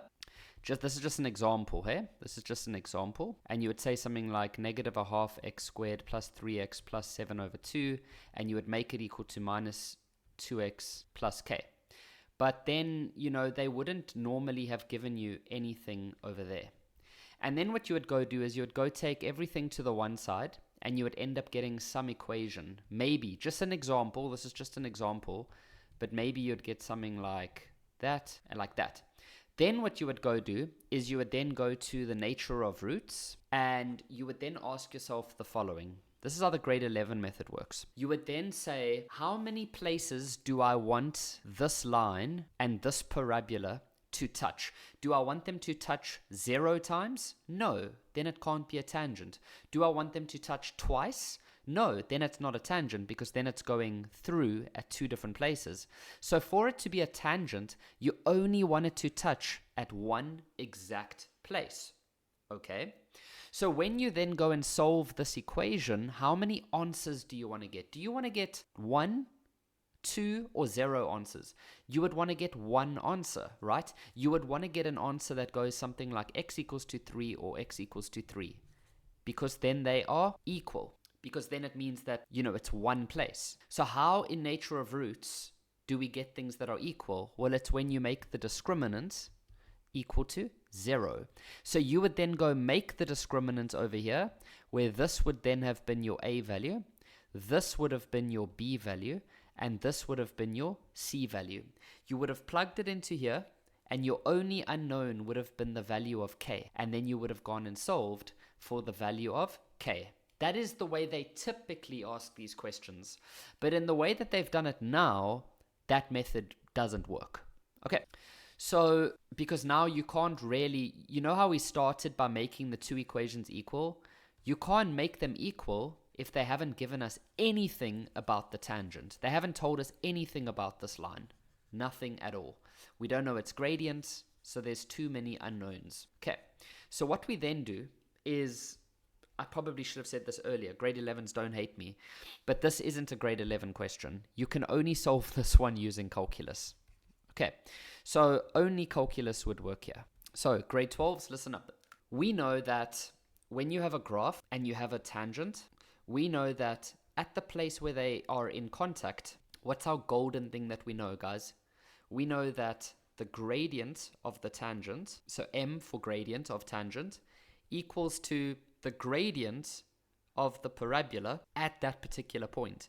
So how do we find gradients of parabolas, or any type of graph actually? What have we learned in grade 12? Well, in calculus, we've learned that gradient is another name for the first derivative, okay? The reason we don't have to use the first derivative for the tangent is because it's a straight line. So we just use our basic gradient of tangent. So we then know that if we can work out the gradient of the parabola at that particular point, then we already have the gradient of the tangent. So the gradient of the parabola, we will have to go and take the first derivative. And to do that, we're just going to do the whole method where we take the 2, multiply it to the front. That's going to give you -1. And then you're going to subtract 1 from this exponent, which is just going to be a 1. And then this part's just going to become a +3. And then this part's going to fall away. Now, what so many learners in grade 12 do is they automatically say, oh, now I need to make the first derivative equal to 0. Not true. The only time you will make a first derivative equal to 0 is when you are looking for minimums and maximums. Because if you make this equal to 0, then what you are saying is that the gradient over there is 0. But that's not true. A gradient of 0 would be horizontal. That would be there. But we are here. So you're not going to make the gradient equal to 0. So what are you going to do? Well, you don't know what the gradient is, but you do know the x value at that point. Oh, Kev, you're such a gem. Yep. How's that, eh, guys? Makes sense when you just think about it carefully. It's going to be in -2 because -5 + 2 is -2. So now we've gone and found the gradient of the parabola at that particular point where x is 5. We found out that the gradient is equal to -2. So that means the gradient of the tangent is also going to be -2. Okay? And so we can then just say that gradient of tangent is -2, and so we know y equals to mx plus c for a straight line. M is -2, and then to find c, you just plug in a point on that line, and so we can just plug in 6 and 5. And so what we will now get is that if we go plug things in, we will plug in the y as 6 and the x as 5 plus c. And so we end up with 6 equals to negative 10 plus c. And then you're just going to get c alone, which is 16. And then y equals to negative 2x plus 16. The graphs of g and f are drawn below. Okay, so we've got the graph of g, which is a straight line over there. And check, they've already given us its gradient. It's a 1. Kevin, why are you that guy? Why do you have to like ruin the party? Sorry guys, I just wanted to let you know the gradient is 1. Jeez, okay? And then if you look at the equation of f, well, that is a hyperbola where they've given us absolutely nothing. Okay, graph g and the vertical asymptote, blah, blah, blah, blah, blah, blah, blah. Okay, first question for 1 mark. Calculate, write down the coordinates of the x-intercept of g in terms of p. Huh? Write down the coordinates of the x-intercept of g. Okay, so the x-intercept of g, which is, okay, you see guys, even I was reading that and I was like, Zebra, come again? You sure you want to say that again? Okay, so write down the coordinates of the x-intercept of g. So write down the coordinates of the x-intercept of g. So g is the straight line. Where's its x-intercept? There it is. And it's exactly on the same dotted line that is from this hyperbola. Now we should understand that this is the asymptote, and we know that we can find that asymptote usually using this part over here. Okay, but now some learners are going to make mistakes. They're going to be like, okay, well then surely we must just say that the x value here is going to be equal to p. But let's actually double check that. So let's come up with some realistic numbers here. So what do you think is a realistic number here for this x-intercept? I think x equals to 2.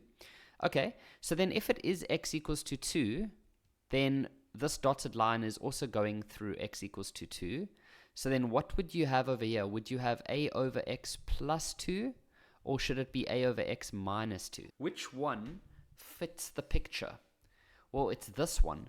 Because remember, when you have this, it means the graph has moved 2 places to the right. And that's exactly what we can see over there, because that's why the asymptote is on the right.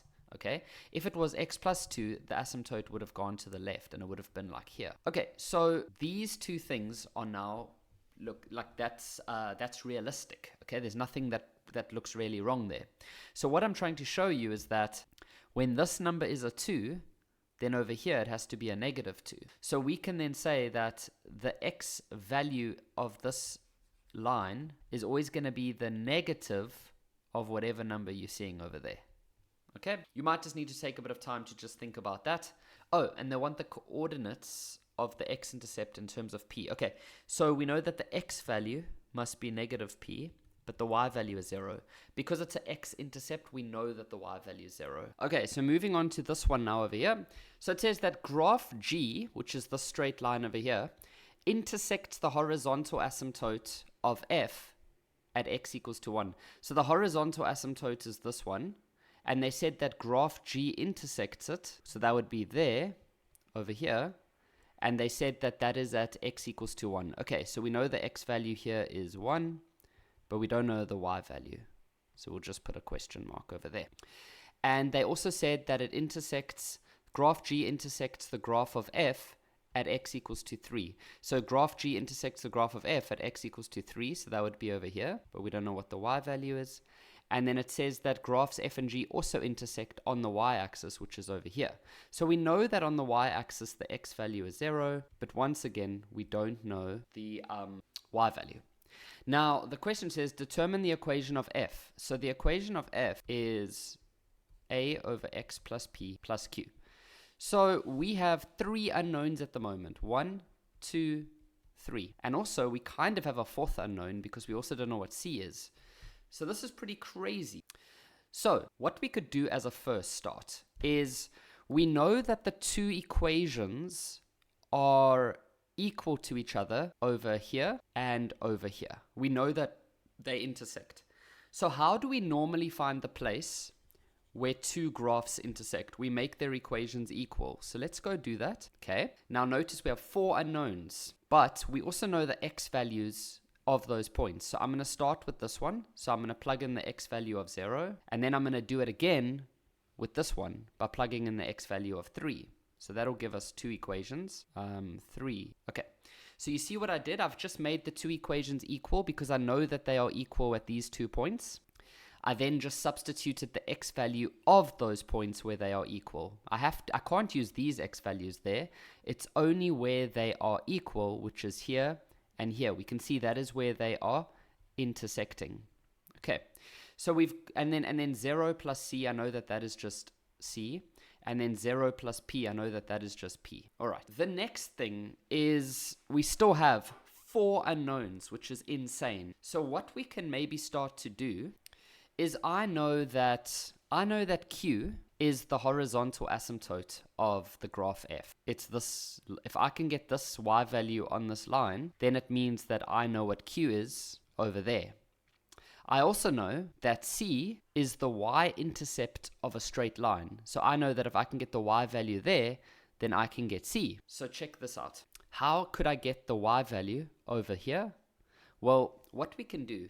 So what we know is that, what we've just said is that if we can find the y value on this line, then it's the same as q, because q is that asymptote, right?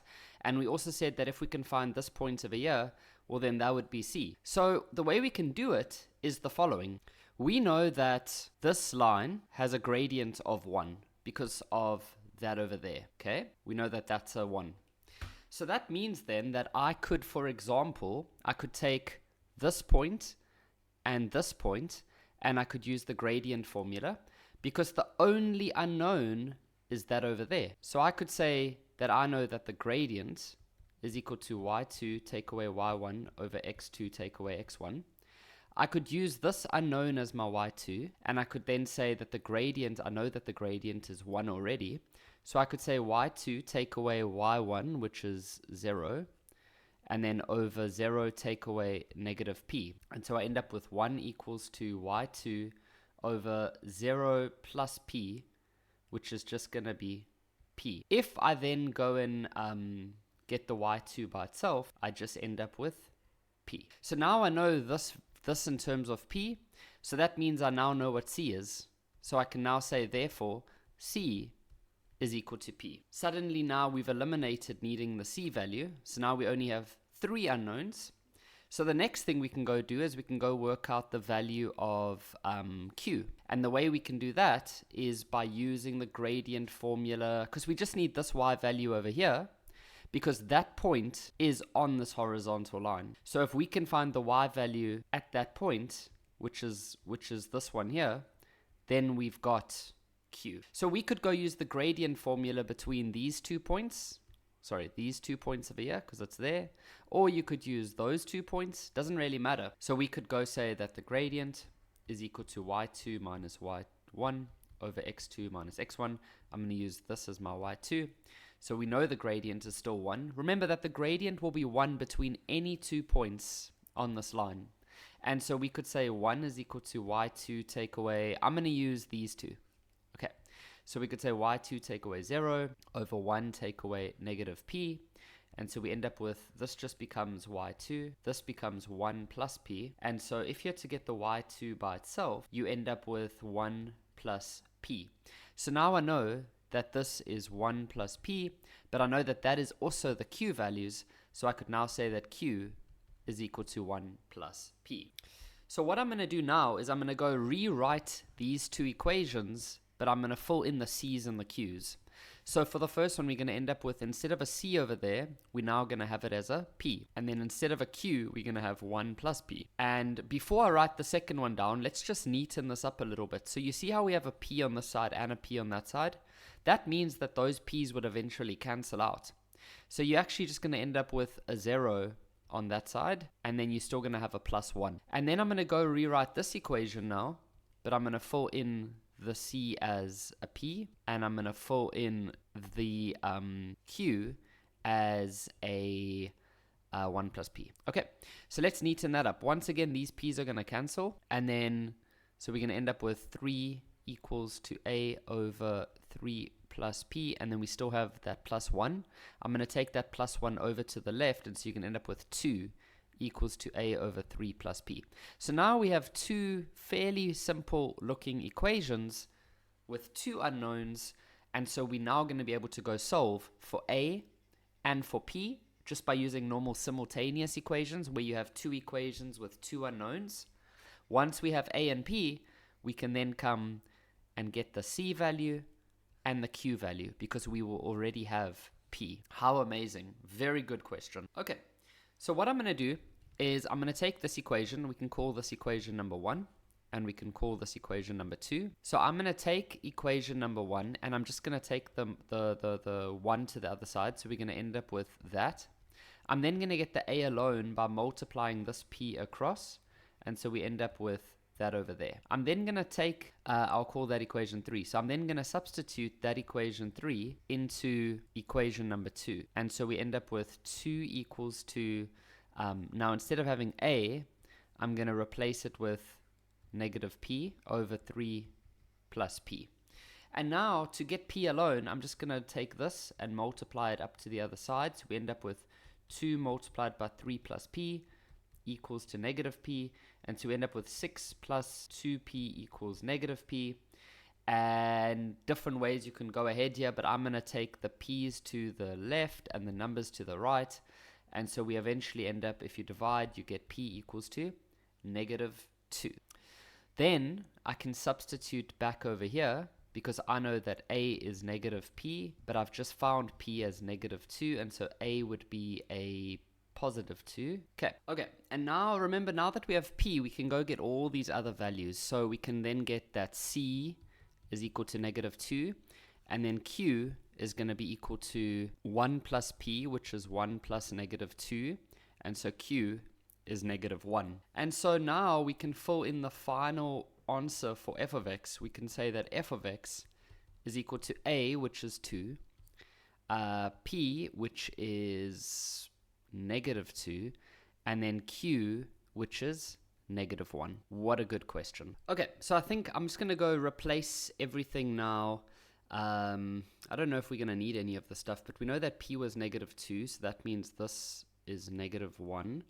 And this is negative 2. Okay. And then, and then this would be a positive 2 because it's the negative of P. And then this, we haven't really had to look at that one just yet. Okay, so for this last question, they say for 2 marks, describe the transformation that G, which is the straight line, must undergo to become an axis of symmetry of F. Okay, very straightforward, I think. So what we must remember is that when you have or let me do it without x and y's for now. When you have a hyperbola, it always comes in these 2 halves, right? Like that. And we know that in between those 2 halves, we always have vertical asymptotes. And then we have, okay, that's not really horizontal. So we've got like that. And then you've got a horizontal asymptote. Okay. Now, we also have these lines of symmetry. Now, lines of symmetry always cross through those 2 parts, or those 2 where those 2 dotted lines intersect.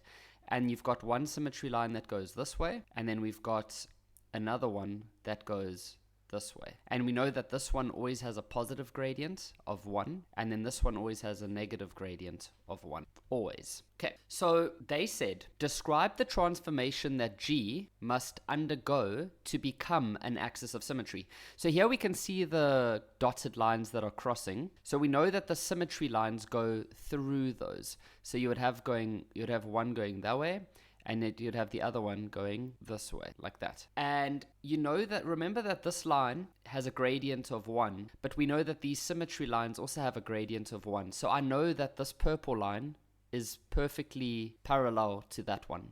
So all that they're actually asking is, how far down must this point move so that it reaches there? Because then that line will be perfectly on the symmetry axis. And we know that it's already parallel, and so that's literally all we need to do. It literally just needs to move from being there, and we need to move the graph there, because then all of those points would move that same distance down, and then you would have your line that is going through like that. So we know that we are then just going to have to go and find, we already know this coordinate is 2 and 0, and we already know the y value here. What is the y value here? Well, remember, we already found out that this asymptote has a y value of -1. And so to go from here to here, how far down is that going to be? That's only 1 unit because you're going from 0 to -1. So that's a length of 1 unit.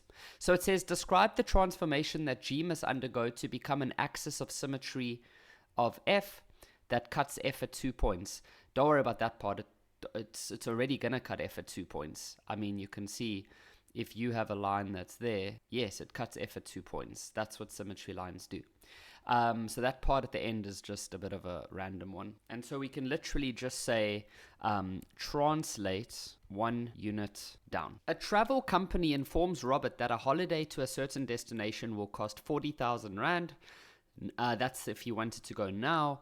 The company predicts that the cost of this holiday will increase by 7.8% per annum. What will the holiday cost in 5 years' time? Okay, guys, so we know that in life, the prices of things around us increase in value, or not increase in value, but the price goes up. So, for example, you always hear stories of your parents complaining about like 3 years ago, or sorry, back when they were like 10 years old, so like 50 years ago, they tell you that like the price of a Coke was maybe 3 Rand and now it's like 15 Rand or 20 Rand. And that is just due to this thing called inflation.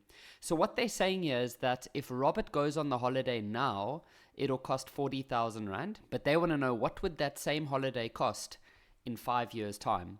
So it's just the normal compound formula. If you're a grade 12 learner, this was actually found in a grade 12 exam, this exact question. You should not be using future value or present value formulas because this is not one of those. This is just a normal grade 11 compound question. Okay, so we know that P is always the starting amount. Wow, I'm writing really nicely, aren't I? I is the interest rate, and then N is the time.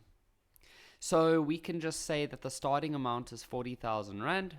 The interest rate is 7.8%, so I like to do it like this. Whenever we're looking at inflation or like reducing balance or straight line method, which is like depreciation, we always use per year. So you don't have to divide here by 12 or anything like that. It's already per year. And then how many years that's going to be? 5 years.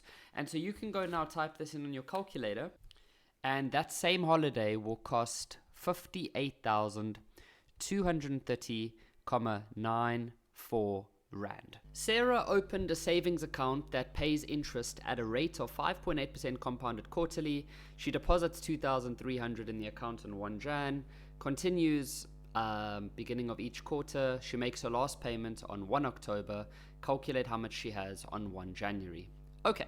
So we have a person who is investing, okay, and they want to know how much money they're going to have in the future. So we're definitely going to use the future value formula. Now, importantly, they say that we are compounding quarterly. So when you are compounding quarterly, it means that you make payments every 3 months, okay? So there's 4 quarters in a year, because every 3 months will make a year. So 3, 6, 9, 12. Okay, so our next step is now to work out how many payments she makes. Well, she starts on 1 Jan 2020, and she makes a payment there. The next payment would be 1 April 2020, because that would be 3 months later. So if you make a payment on 1 Jan, then your next payment will be February, March, April. Then your next one is 1, I was going to say May, but it's 1 July 2020.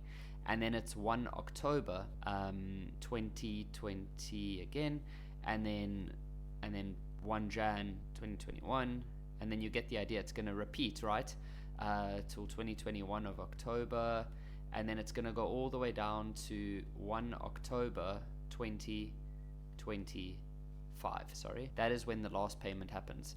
So can you see that it's just going to be 4 payments in that year, 4 payments in that year, and it's going to be for 6 years. So she's going to make a total of 24 payments. Okay, so does that mean that we're just going to go use the future value formula, plug in N as 24, and that's it?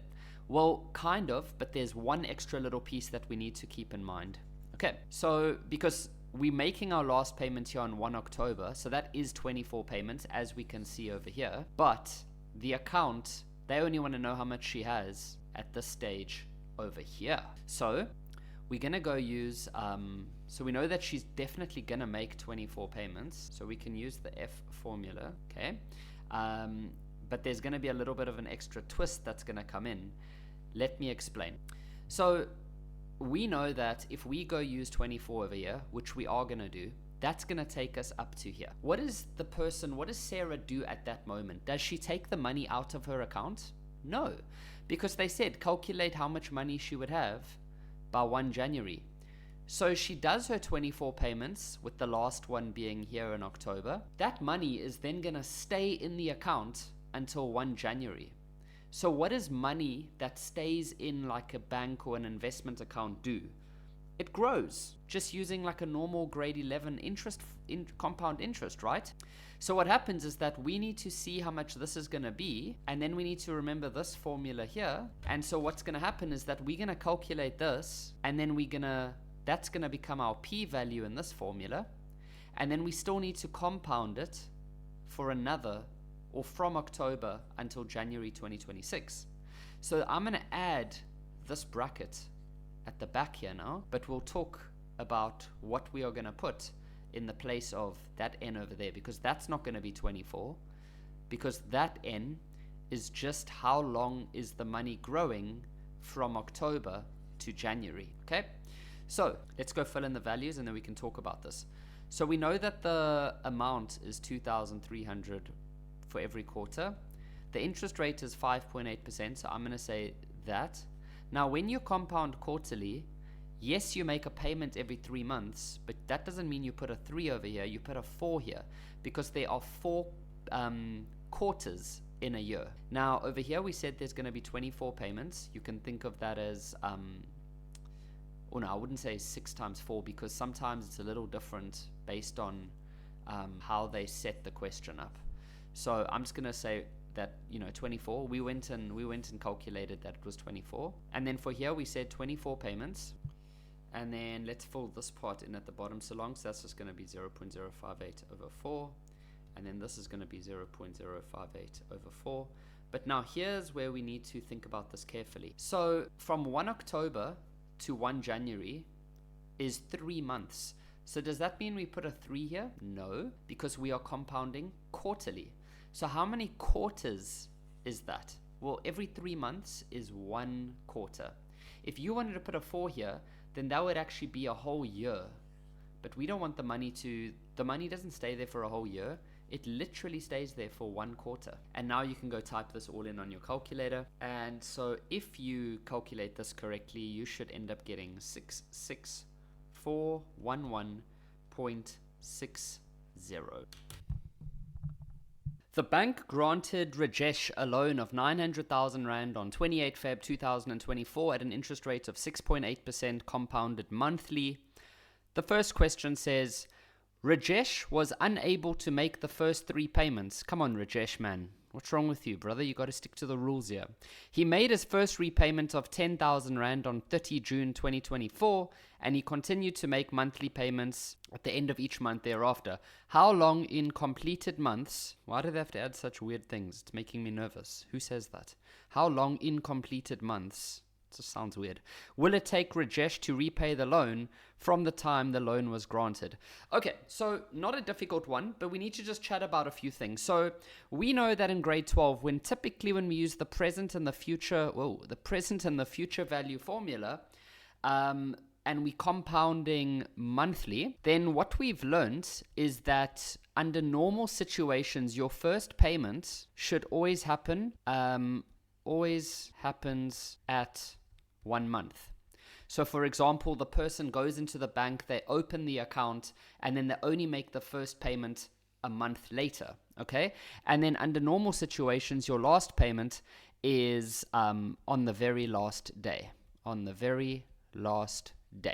Okay, so this part over here seems all right. The last payment seems to be, they haven't said anything about he's not going to make payments at the end, so we're not going to worry about that. So that's taken care of. But we need to just double check here. So Rajesh was unable to make the first 3 payments. Okay, so let's forget about that. Let's pretend that Rajesh did everything perfectly. Then what we must have a look at is, okay, they haven't actually told us. Wait, how long will it take Rajesh to repay the loan? Oh, so they're not going to tell us when the loan is finished or anything like that. Oh, that's interesting. Okay, so So the reason I said we could ignore this for now is because normally these questions say something like, okay, no, but that wouldn't make sense. Never mind. So we will have to have a look at this right now in the beginning. So if you've ever watched any of my videos where we talk about loans and using the present value formula, we should remember that, you know, when you go to the bank and you ask them for a loan, like if you go to the bank and you say, hey bank, I want 900,000 Rand, they're going to give you that 900,000 Rand. But then if you go home and you decide, I'm not going to make the first 3 payments, what do you think the bank's going to do? That 900,000 Rand is going to begin to grow whether you start making your payments or not. So all that it means is that your monthly payment is going to increase so that you still pay off the loan in the time that the bank has given you. Okay? So what we can go do, obviously it's a loan, or it's the present value formula. The reason I'm using the present value, yes, because it's a loan, but specifically because we're going to use this 900,000. And is this 900,000, is that 900,000 in the future? Or is that the money that Rajesh gets in the present moment? Well, when you go to a bank to get a loan, you get it in the present moment. It's not like you're trying to save up for the future. So that's why we call it the present value formula, because it's the value in the present tense. Okay, now this is the formula for present value. But now what we need to understand, we're not going to plug 900,000 Rand over here. We would only plug 900,000 Rand there if Rajesh did the right thing and he made his first payment after 1 month. But he didn't make the first payment after 1 month. And so what we need to do is we need to let that 900,000 Rand grow for the same amount of months that he's missed. So he missed 3 payments. So we're going to use the basic grade 11 compound formula, and we're going to let that 900,000 Rand grow over here. So you're actually going to end up getting 900,000 bracket 1 plus 0.068, and he missed 3 payments. So we'll let it grow for 3 months. Okay. Now the monthly repayment is 10,000 Rand. The interest rate is 6.8%, so 0.068 over 12. Now what goes over here is the number of payments that he actually makes. So this is the number of payments he makes. But the question says, how long in completed months will it take Rajesh to repay the loan from the time that the loan was granted? So what we can go do is we can go work out the number of payments that he makes. Let's say the answer, for example, is 57. Then that means that he makes 57 payments, which is 57 months. But then we need to remember that he only started making those payments 3 months late. So then to work out how long in completed months will it take him to repay the loan from the time that the loan was granted, we will just go and add those 3 months on at the end. Okay, but for now we can ignore that.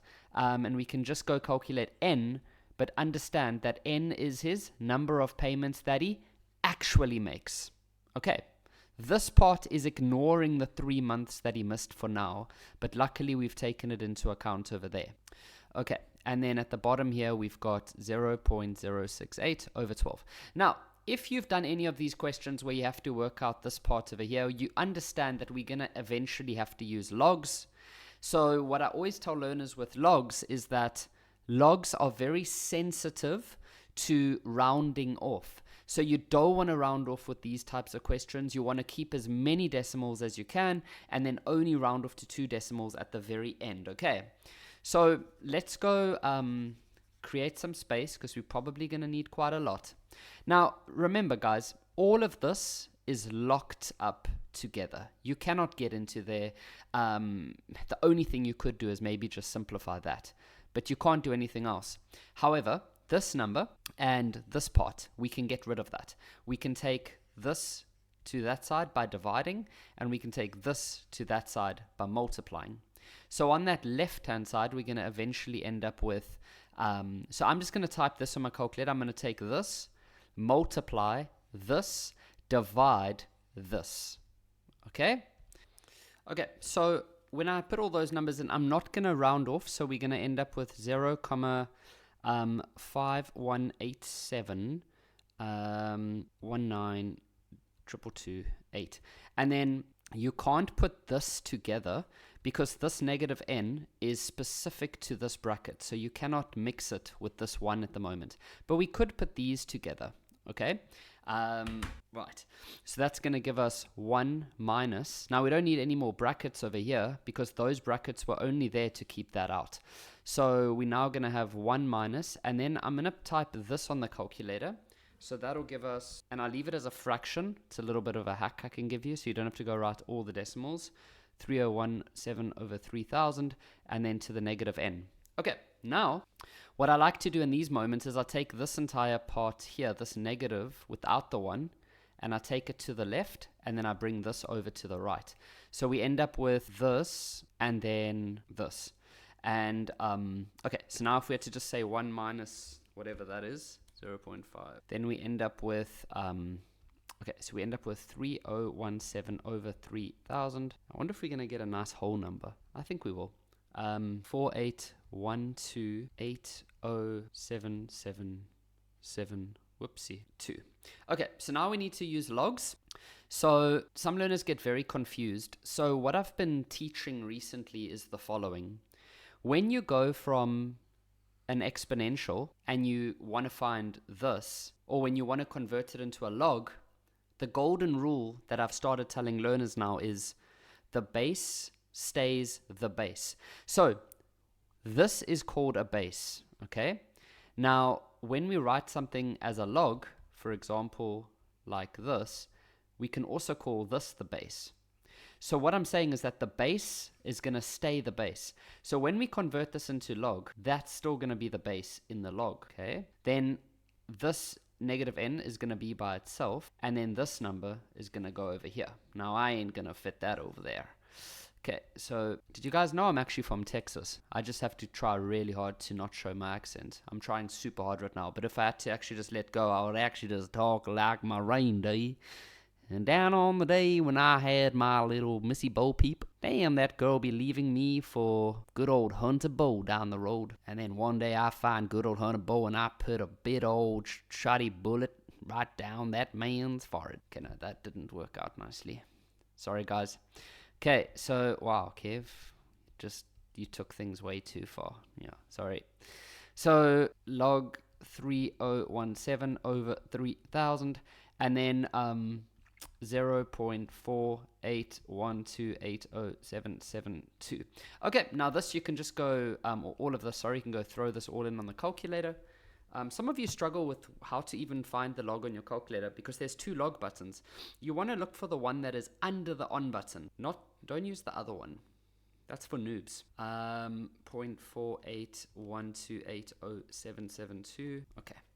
And so we end up with negative n equals to negative 129.42. We can round off now. And if we then get n by itself, we're going to get 129.42. Okay, I understand. So he doesn't make complete payments, and that's why they ask us this at the very end. Okay, so what this means, guys, this isn't the final answer. So what it means, if you make 129.42, what this means mathematically is that you make 129 full payments, and then you're going to make another 1 payment, but it's going to be a portion of the normal amount. It's not going to be the full 10,000 that they're going to have to pay. So they're going to make a total of 130 payments.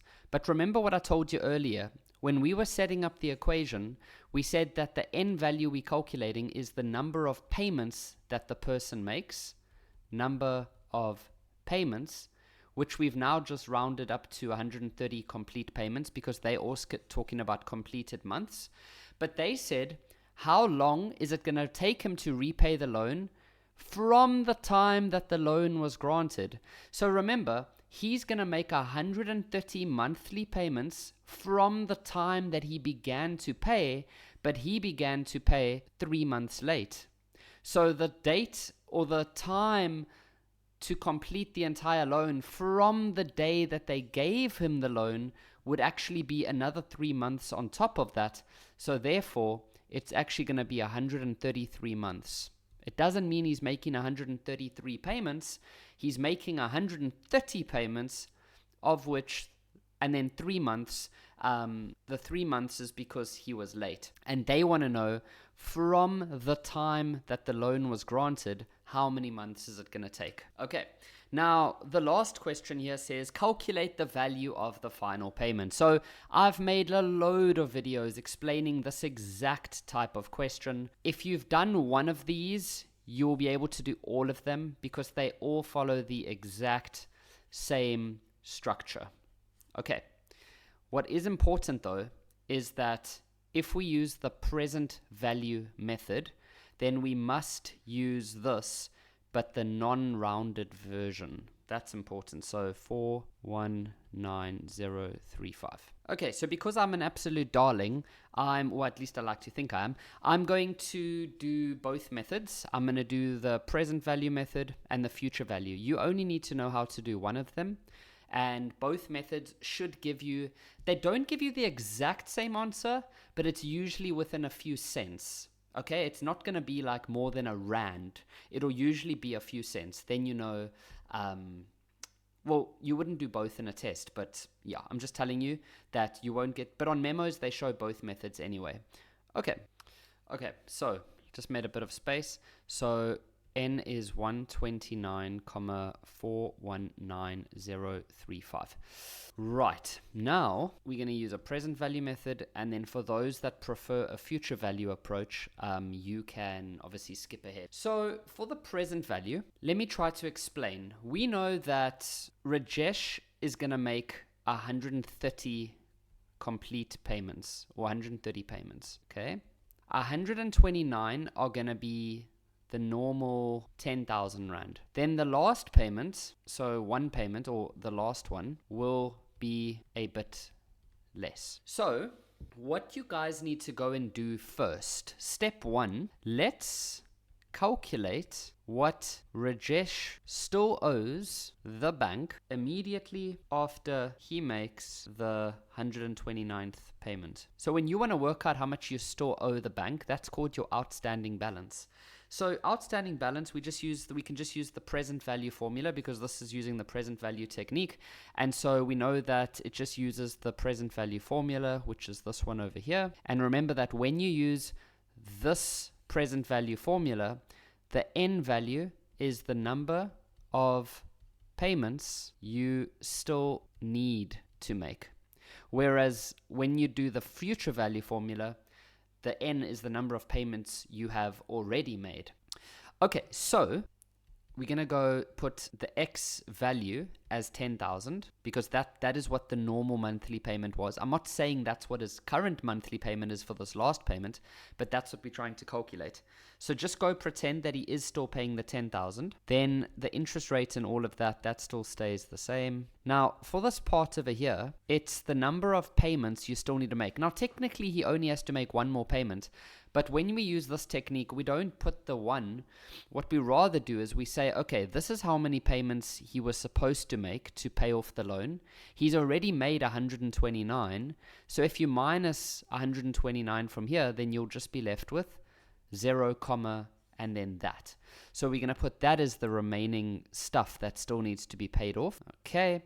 And all of this is going to be over the 0.068 over 12. Okay, so I would just go ahead and type all of that on the calculator, and you should get an answer that's less than 10,000 because by the time he's made that 129th payment, the leftover amount that he still has to pay back for the loan should be less than 10,000 because we know that he's only going to make 129 payments of 10,000 and then the last payment is going to be a bit less. It wouldn't make sense for it to be a bit more because then he might as well just make 130 payments of 10,000 Rand. Okay, so we should get a slightly smaller value, so we'll do the future value on its own page. So if we had to go work that out, we get 4,173.58 Rand. But that's not the value of the final payment. Let me explain. We said that Rajesh is going to make 130 payments. 129 are going to be the normal 10,000, and then he's going to have one last payment that he's going to make. So what I said is let's calculate what Rajesh still owes the bank immediately after he makes the 129th payment. So guys, think about that. Maybe it's October or whatever, and Rajesh makes his 129th payment. When is he expected to then make the next payment? In a month, right? But when did we calculate this value? This value was calculated immediately after he made the 129th payment. So this outstanding balance is how much he still owes the bank after he's made this 129th payment. But the next payment that he needs to make is only going to be a month from now. So we need to quickly compound this, just using the normal grade 11 method, just for 1 month. We just need to see what this is going to become 1 month later. Guys, all of these final value questions work like this. You can go see, I've released so many of these types of questions. They all follow the same format. Okay, so we're only going to compound this literally for 1 month, and we should end up getting 4,197.23 Rand. Now, some learners, I know there's some learners out there that would say, sir, I did it a different way, bro. I literally did it in 2 seconds. All I did, right, is I just took this value here, right, and I just said that, what if we just took that like as a fraction of the 10,000, my bro, and literally it gave us 4190.35, and you got 4197, so it's pretty close. Guys, I know it gets close, but they're gonna mark you 100% wrong because it's not the accurate way to do it. Yes, from my experience, it usually gets you a very close to the answer, but they'll literally give you 0. They won't even give you some marks because it's not actually correct to the cent. Okay, so this is the value that we get when we use the present value method. Next, I'll show the future value method. You only need to know how to do one of them in the exam, and then that's it. Okay, now I'm going to show you how to use the future value method. So with the future value method, we still need to go work out the outstanding balance. So to work out outstanding balance using the future value method, you might have seen this before, but we need to work out the loan value minus the future value of all of the payments. It's like this. If you know that the loan value has become, okay, so it started at 900,000, maybe it grows all the way to 1.2 million, for example, and we know that if you take all of the payments that we've made and you work out the future value, maybe for the number of payments and the future value of all of those payments, maybe it adds up to 1.1 million. So then what it means is that at that moment in time, you would still owe the bank 100,000 Rand because the loan is sitting at 1.2 million. You've made the future value of all of your payments that you've made is 1.1 million, and so you still owe 100,000 Rand. That is what we call outstanding balance. So the way that it will work, okay, so, and obviously guys, I've made videos on outstanding balance, so I'm not going through like every little detail right now, but I have made special videos on how to calculate outstanding balance.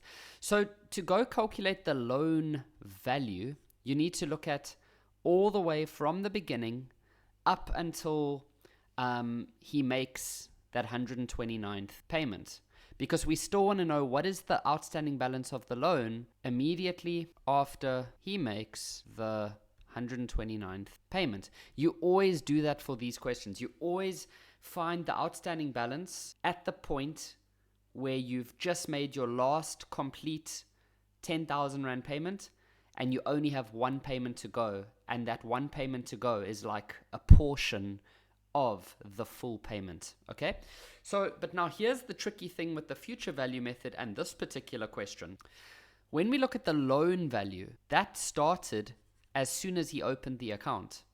So although he's made 129 payments, remember that he started 3 months late. So how long has the loan actually been growing for at the point where he makes that 129th payment? Well, if you add 3 payments to this, the loan has actually been growing for 132 months. Don't put 129 over here. Remember, the loan starts growing the moment he takes out the loan. It's this part over here where we're going to use, a different value. But this loan doesn't even care about how many payments he's made. This part is the loan itself. This part has nothing to do with his payments. Okay. So we know that would be the normal grade 11 formula to work out what the loan value would have become. So I'm going to put 900,000 over here, 1 plus the interest rate, and we're going to put 132 here, not 129, because we're looking at the loan itself, not the payments. And then we're going to say minus. Now, remember here we're going to fit in the future value formula, which goes like this. So what this now looks at is it looks at what is the value of all of the person's payments. So we know that they were making complete payments of 10,000 Rand, and we know that 68 over 12. Now, with the future value, how many payments have we actually made? We've made 129, okay? And then we're going to make this 0.068 over 12. So this is what the loan has become, and this is what all of his payments have become. And now we are going to subtract them to see how much loan, or how much of the loan does he still need to pay? Like, what is the outstanding balance? And so we end up with 4173.56. But remember, this is the outstanding balance immediately after he makes the 129th payment. So the next payment is only going to happen in 1 more month from now. And so we now need to go and compound that for 1 more month. So 4173.56, 1 plus 0.068 over 12, and then just for 1 month. And we should get 4197. Why am I doing that? 4197.21. Whereas here we got 4197.23. So it's 2 cents apart. And that's typically what we see with these two different methods. I've never seen them really get the same answer, but it's usually within a few cents. But the memo allows you to do both. Determine the first derivative using first principles if it is given. Okay, so what I always tell learners to do is quickly forget about this. And if you had to go find the first derivative of this, what would you get? Well, if you had to go find the first derivative of that, you're going to get -2. So this is the answer that you have to get when we get to the end. If you don't, there has been a mistake. It has to equal the same as if we do it the FOST method.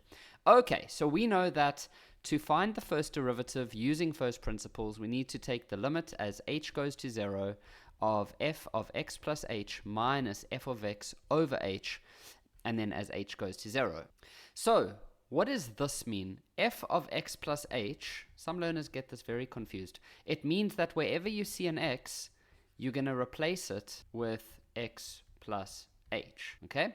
And then what is f of x? Well, that's just literally -2x plus 3. So now you just need to go take that and put it into an equation. So you're going to take the limit as h goes to 0, and then you're going to fill in -2 bracket x plus h plus 3. So that is that part over there.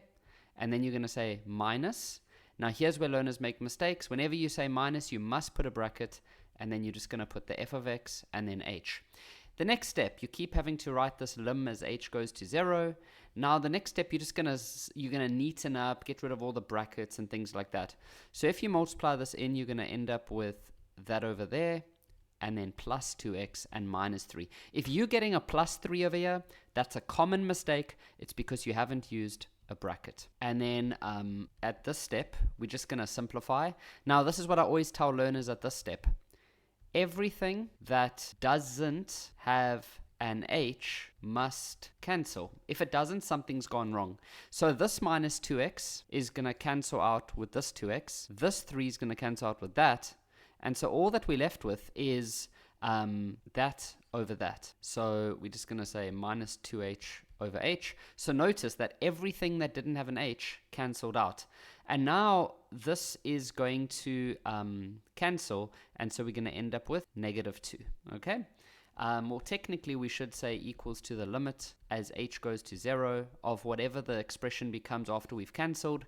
And then normally there would still be a couple little h's over here, and then we would let the h go to 0, and then we would finally get an answer of -2. And so same answer that we got up there. It's a guaranteed 4 marks. This one says find the first derivative. So it's a quick, easy one, only 2 marks. And so that's literally just going to be g of x equals, now remember you take this and you multiply it here, so that's going to be negative 12 x to the 3, and then this just becomes positive 2. Done. Okay, this one wants us to find dy by dx. Now, we can't take the derivative of the top and the bottom.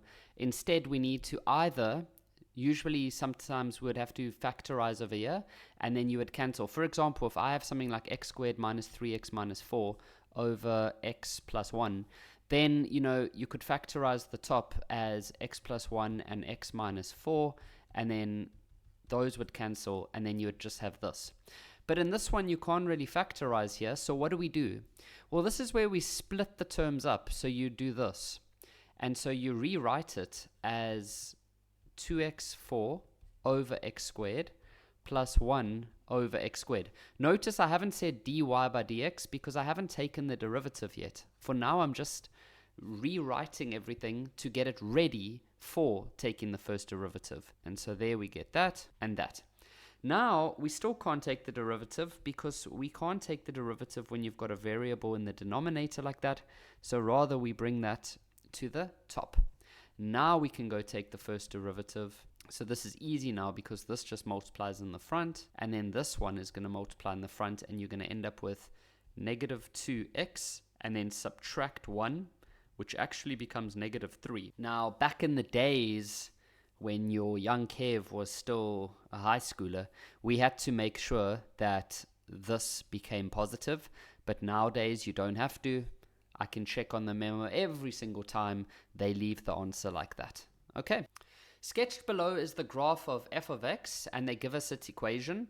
I'm nervous because why would they give us so much information? What's the catch? A, B, and C are the x-intercepts. D and E are the turning points. Okay, first question. Calculate the coordinates of E. 4 marks. That's easy, guys. E is a turning point. So how do we find turning points of cubic graphs, or any graph, actually? Well, we know that at E, it's a minimum. And to find minimums and maximums, or wherever you can see the gradient is 0, we use the first derivative. So we can take the first derivative, and that'll give us 3x squared take away 16x plus 5. And we know that at these kinds of points, the gradient is 0. And so we can make the first derivative 0, because remember, this means gradient. Remember that, hey? And so we can make it equal to 0, and now we just solve. Now, you could obviously factorize, or you could use the quadratic formula. I'm just going to use the quadratic formula quickly. And so minus b plus minus b squared minus 4ac over 2a. And then obviously this is a, this is b, this is c. They do want to see you substitute in, so because b is negative, I definitely use a bracket. And then a is 3, c is 5. And then 2 times 3.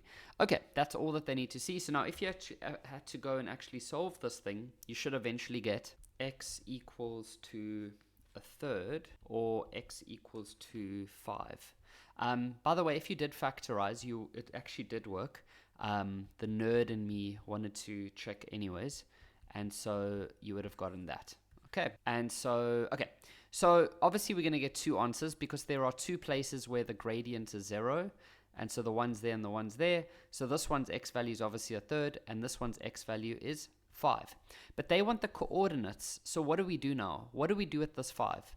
If you said, oh, Kev, I'll just plug it back into here, well, that's not correct, because if you plug 5 back into here now, you're just going to end up getting 0. Remember, if you want to know the y value, you don't plug it into here. This tells you the gradient. If you want the y value, you plug it up here. So f of 5 equals to 5 to the power of 3 minus 8, 5 squared plus 5 to the 5 plus 14. And so if we have to solve this, we get negative 36. So the coordinates of E would be 5 and negative 36. 5, negative 36. This one says, for which value of x is the graph concave down? Now, concave down is when the graph is looking sad. So it's the areas where the graph is looking like that. Concave up is when the graph is looking happy, like that. Okay? So concave down is this area here, up until probably there. And then from that point, you can see that it starts moving more into a happy kind of shape. Can you see that? So this area is called your inflection point. Inflection. So the way that we can work this out is they want to know where is the graph concave down. So we need to go work out this inflection point first. And so to work out your inflection point, we use the second derivative. And the second derivative, so we can just carry on, or we can just carry on from the first derivative over here. So that's going to give us 6x minus 16. Now, we want to know what this inflection point x value is. And so, but if they didn't give you the graph, then, you wouldn't know this side is concave down and this side is concave up. So rather don't think about looking at the graph, rather just understand that if we want to know where the graph is concave down, it's where, let me just quickly write this for you. If you want to know where a graph is concave down, it's where your second derivative is sad or negative. Think of negative people, they sad, they down. If you want to know where your graph is concave up, it's where your second derivative is positive. Positive, happy, up. Okay? Now, if you want to know exactly what that point is over there, it's called the inflection point, then you would make your second derivative equal to 0. But I don't want us to do that because it's just because they've given us the graph that we can see this side is concave down, this side is concave up. But imagine they didn't give us the graph.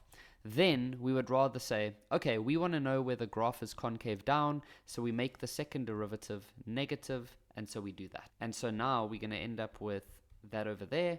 We then divide both sides by 6, and we end up with x must be smaller than 8 over 3. So x smaller 8 over 3. Okay, now moving on to question 9.3. The coordinates of B are 2 and 0. Okay, so the coordinates of B are 2 and 0. Thank you.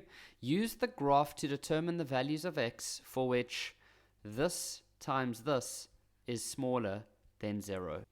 Okay, so if you've watched any of my videos before, what I like to do in these scenarios is I build a table. So we know that if you want to multiply f of x together and the second derivative expression together, if you want the answer to be something that is smaller than 0, which means negative, that can only happen when this one is positive and this one is negative, or when this one is negative and this one is positive. Those are the only scenarios we need to go look for now. So what I then tell learners to do, so we're only going to choose one of these scenarios first. So that's scenario 1, scenario 2. Forget about scenario 2 for now, and forget about this. Just go look, where is f of x positive? Positive means above the x-axis. So where is it positive? It's where it's above the x-axis, so only those areas there. Now, inside those areas that we've just highlighted, only inside there, is there a place where the second derivative is negative? Now remember, when the second derivative is negative, remember what I told you earlier? When it's negative, it's sad, and it means that it's concave down. So are there any areas that are in the yellow parts where the graph is unhappy and it's looking like a sad face? Well, yes. That would literally be this entire part. It looks sad over there. Whereas here, no, because that's part of the happy part. Can you see that? That's part of the happy part. So it's literally this whole piece over here is part of the answer. Okay, so that's our first solution, is that this entire interval is part of the answer. So it's when x is between A and B, but now the problem is we don't have A's coordinate. Okay, so we need to go find A's coordinates, but I just find it a bit crazy because this question, oh, it's this one, it's 4 marks. Okay, I thought it was 3 marks, but even 4 marks, okay, I guess that's all right. So we need to go find these coordinates. So, and then we'll have to, that's just to help us write our answer for this part, and then we'll have to still come back and consider this category over here. But for now, we are still in here. But we found the answer for that part, but we need to know what A's coordinate is to be able to carry on. So, and then I just want to quickly write here that this was 8 over 3 for the x value, because I'm going to erase these two because we need space. Okay, so to find the coordinates of a and b, those are the x-intercepts. So we're going to go find all three because that's just the way it works. So to find x-intercepts, you make the y's value of 0. So now this is where we need to know how to factorize or how to solve a cubic equation. Now, remember, the way that you do it is you have to try find the first bracket. And that's the method where we normally just plug in numbers until we get a 0. Remember that? But we actually have the first number because they told us the coordinates of b is 2. So that means that when you plug a 2 into this equation, it will automatically give you a 0. Be careful though, when you plug a 2 and you get a 0, then in the bracket you're actually going to say x minus 2. And then this is the part where we now use the ax squared plus bx plus c method. This is also the area where a lot of learners would now go use the block method, or some learners call it synthetic division. So yeah, but I use it. I mean, I like that method, but a lot of learners don't use it. So I'm rather going to do the normal way that I do. So what you now do is you need to choose you don't need to choose just yet. All you need to understand is that if I had to multiply these two brackets together, would you agree that it should give me this at the end? So we need to find the a, b, and c that will make that what we just said true, right? Because we want these two things multiplied together should eventually give us that. So it's quite easy. What you do to find a and to find c is very straightforward. Can you see that if you had to multiply these two brackets, where or how many times would you get an x to the power of 3? If you had to multiply these two brackets, how many times would you get an x to the power of 3? Wouldn't it only be when you multiply those two, right? So then we know that if you had to multiply those two, you would get ax to the power of 3. And we know that up here, the x3 is literally a 1 x to the power of 3. So if you just ignore the x3s now, we can see that a would just have to be 1. So because if a is a 1, then when you multiply these two together, it gives you that exactly what you have. Whereas if we had a 2 here, then you would need a 2 over there. Okay, so we've got a. The next thing I want to ask you is, if you had to multiply these two brackets together, how many terms would not have any x's in them? Because if I multiply this one with this, this, or this, I'm going to get an x. And if I multiply, I'm going to get an x something. It could be a x3, a x squared, or it's going to have an x though. And if I multiply this one with that, there's going to be an x involved. There's going to be an x involved. But when I multiply that one, there's not going to be an x involved. So that means that when you multiply these two, it should give you 14, because this is the only one that doesn't have an x. And so if you multiply the negative 2 with the c, it should give you 14. So c would have to be negative 7. That's the easier part, finding the a and finding the c. Now, to find the b value, you are allowed to make a choice. Do you want to look at the x squares, or do you want to look at the x's? We've already used this and we've already used this. So you can choose whatever you want. You do get the same answer. I'm going to go with the 5. So the 5 is a x. So when you multiply these two together, where would you get x? Not x to the 3, not x to the 2, specifically x. Well, if you multiply this one with that, you get x squared. If you multiply with that one, you get bx squared. And if you multiply that one, you get negative 7x. Okay, but now that's not the only place where it happens. And that's what makes finding the b a little bit different to finding the a's and the c's. Because with the a's and the c's, it only happens once. But with the x squares and the x's, it happens twice. So if you now had to use the minus 2 and you had to go multiply, where would you get an x only? Well, that would be when you multiply the negative 2 and the bx. So that would give you negative 2 and the bx. Now this combined should eventually give us a 5. Because in this final expression, the x's are only allowed to give us a 5. What we now do is we just ignore the x's and we end up with minus 7 minus 2b equals to 5, and then you can take the b to the right, and you could take the 5 to the left, for example, and you eventually end up with this. And then if you divide everything by 2, you end up with negative 6. So this would be negative 6x. Okay, now what we can do is we can just go factorize that second bracket a little bit further like that.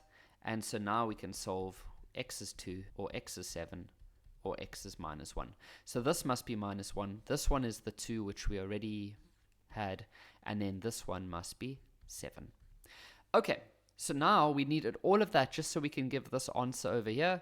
So that's our first part of the answer. We can say that x must be bigger than minus 1 or smaller than 2. Of course, you could also say x is an element from minus 1 to 2 if you rather want to write it like that. Now we're not done, because now we need to go to the second scenario. So in the second scenario, it's where, and ignore this as well, it's where f of x is negative. So f of x is negative. That means below the x-axis, over here and over here. Now, only looking in that yellow section, this one and this one, is there a place where the graph is, where the second derivative is positive? Remember, when your second derivative is positive, remember, your second derivative gives you the shape, either sad or happy. So when your second derivative is positive, positive people look happy, so they are smiling. So it's where the graph is doing this. So in the yellow areas, is there a place where the graph is doing this? Well, definitely not here, because here it's part of the sad part. You can see this part here is sad. But definitely over here, we can see there's a happy part. But we need to be careful, because we don't really know where does the happy part begin. Because we know that this part is sad, you know, up like there, for example. But where does it become happy? Well, luckily, we have the inflection point. That is where it makes the change. So in this little section over here, the graph is actually still in the sad section. See that? But then as soon as you pass the inflection point, you then go into the happy section. So the question now is there a place where you've got the yellow section and where the graph is happy? Well, yes, it's going to be from here, because it's only over here where the second derivative, or it's where the inflection point is. So it changes from sad to happy. So it's only happy over here. We're not going to include this part, even though we have a yellow part there. So even though this is true, the second derivative only becomes positive from that point onwards. And so there is our answer. But now be careful. So we're starting here, and then this could actually go on and on and on forever, because the graph will always be happy. But we need to remember that the yellow stops over here. So the yellow stops over there, and the green starts over there. So the only place where this is true and this is true at the same time is going to be from 8 over 3 up to 7. So the way that you would write that is x bigger than 8 over 3 or smaller than 7. If you want to use interval notation, you would say x is an element from 8 over 3 up to 7. So now how do we give the final answer for this question? Well, we would say that x is an element from minus 1 to 2, or from 8 over 3 to 7. And then if you are a student that rather prefers to use interval notation, you could say that x is bigger than minus 1 and smaller than 2, or x is bigger than 8 over 3 but smaller than 7. Okay, this question says, for which values of t will this line intersect the graph of f at 3 distinct points? Okay, so it's a straight line, and we want it, and it's got a negative gradient, so it's going to have a shape like that, and we want it to intersect f at 3 distinct points. So pretty much, if it goes there, that's only going to intersect once. If it goes perfectly as a tangent over here, trying to get a perfect tangent, for example, like, come on, like that, then technically it only touches once there because it's a tangent, and then twice over there. So it needs to, it needs to be something like this, because then it cuts once, twice, 3 times. So or something like that, or something like that, for example. And it has to have a gradient of negative 11. So what we can do, we know that, okay, so if it was a tangent, let's say that this was a tangent, then it would touch at exactly one place like that, and then two places there. Anything further to the right is going to only intersect once. So that tangent is like our boundary, okay? Because we know that we're touching twice over there. Anything inside that is going to give us 3, but only up until we get another tangent over there. Okay, so that is our boundary. We're only going to be able to intersect the graph 3 different places, 3 distinct places, when we have a line that is somewhere in between that, okay? Because if you go beyond this one, now you're only intersecting once again. Right, so you understand that our answer, so we can have any line that is inside here. So for example, there, and these lines are all parallel because they all have a gradient of negative 11. Okay, so we could have a bunch of t values. Remember, your t value is like the y-intercept. So pretty much they wanting to know what are the different y-intercepts that you could have. So it's definitely going to go from this one's y-intercept to this one's y-intercept. So that means that if we could work out this one's equation, then we could get its y-intercept over here. And if we could get this one's equation, then we would get a y-intercept over here. And once we have that, then we know that this value of t can be anywhere in between that, because then you're going to have lines that are going in between that. Okay, so the question then becomes, how do we find the equation of these lines? I don't think it's going to be too difficult. The reason is that we know their gradients. We know the gradient of these lines over here is minus 11, because it's the same as this one, because they're all parallel, and this one's gradient's also going to be minus 11. And so what do we know, grade 12 learners? That in calculus, we know that a tangent and a graph have the same gradient at the point of contact. So what we could do is we could go take this equation and we could go and be like, hey, equation, can you please tell us where your gradient is minus 11? And it'll tell us 2 different places. And guess what? That's going to be this point and that point. Amazing. So we can go take the first derivative, which is 3x squared take away 16x plus 5. Now we're not going to make it equal to 0. No, we said we want to know where is the gradient negative 11. And so now we just solve. And now just to save time, I'm just going to go quickly get these values, but you guys know how to solve these by now. And so what we should get is that x is going to be equal to 4, or x is going to be equal to 4 over 3. So the 4 over 3 is obviously this one over here. That's the x value. And then the 4 is going to be this one over here. But we don't know the y values, and we are going to need to know those. But that's really easy, because if you know the x values at a point, then you can just plug them into here. So guys, that's the next step I'm going to quickly go do. I'm going to go plug those x values into this main equation, okay? And then I'm obviously also going to do it for the 4 over 3 one. Sorry, it's 4 over 3 to the third. And then minus 8 bracket 4 over 3 squared plus 5 times 4 over 3 plus 14. Okay, and if you solve each of those... Okay, so for this one, you should get negative 30. And for this one, you get 238 over 27.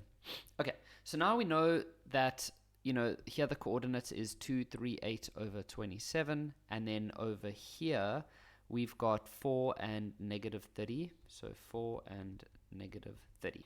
Now, the reason I said we need those coordinates is because if we want to find the equations of these lines, you know, we already know that that's the equation.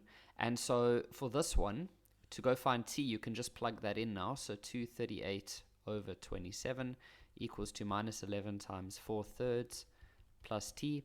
So to get t alone, you're going to say 238 over 27 plus 11 times 4 over 3. You could have first put this together and then taken it over. Doesn't matter. And so you should get a value here. Please give us something nice. Okay, it's not nice, but anyways, 634 over 27. So that would be the t value for this line. And remember that t is your y-intercept. So we've just found that that is 634 over 27. And then we do the same using for this line now, because remember we're trying to find this point over here. And so we can then say that the y value is negative 30. Because remember, to find the unknown letter in a straight line, you just need to substitute any value on that line. And that's why we went and got these ones. And so that's going to be negative 11 times 4 plus t. And so t would end up being negative 30 plus 44. And so t would be 14. So that would be over here. So t can now, and so then what we can say is that t, all right, then can be any number between 14 and 634 over 27. Because remember, then it means that you can have any line going through here and its t value or its y-intercept value, as long as it's anywhere between this one and this one, then it's good, based on what we said in the very beginning of this question. A rectangular metal sheet has dimensions x and h, with x being bigger than h, okay? And a perimeter of 50 units. The metal sheet is rolled into a cylinder with 2 open ends and a height h. Okay, so let me just explain. They've got the sheet of metal, and all that they're going to do is they're just going to roll it up to make this. So there's no top and there's no bottom. It's completely open and open. All right. And so you can see then that h and that h, it's the same thing. Like if you take this and you just begin to roll it up into this shape, the height is still going to, or this h is still going to be this h. Okay. And this x is going to end up being that. Okay. So the first question says, for 3 marks, show that the volume of the cylinder. Okay, so I don't look at that now. What I now do is I said, okay, they asked for the volume. So I know that the volume of any type of shape is pretty much area of your base times your height, times your perpendicular height. So the area of my base. So listen to that, it says area of base. So it's a circle. So that's pi r squared. And then my height is h. But now, we don't want to have r's over there. So we know that the circumference is x. And we know that the circumference of a circle is 2 pi radius.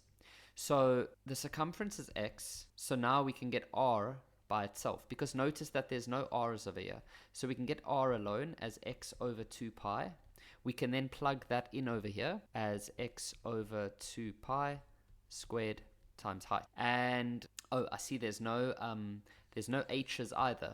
So remember, they tell us as well that the perimeter is 50. So what is perimeter? It's the distance around. Okay, so that means 2 h's plus 2 x's, because remember, if this is h, then this is h and this will be x. So h plus x plus h plus x is going to give you 2 h's plus 2 x's must give us 50. So if you then had to get h alone, you're going to end up with 50 take away 2x. You divide everything by 2, and you're going to end up with that. So now I'm going to replace that with 25 minus x. Okay. And now it's a matter of just simplifying. So I know that this will become x squared. Whoops. And I know that if I square this, it'll become 4 pi squared. 4 pi squared. And then here I've got 25 minus x. Okay, so we're eventually going to have to multiply everything together. So we've got 1, 2, 3 parts. So what I like to do is I'll just put these two together first.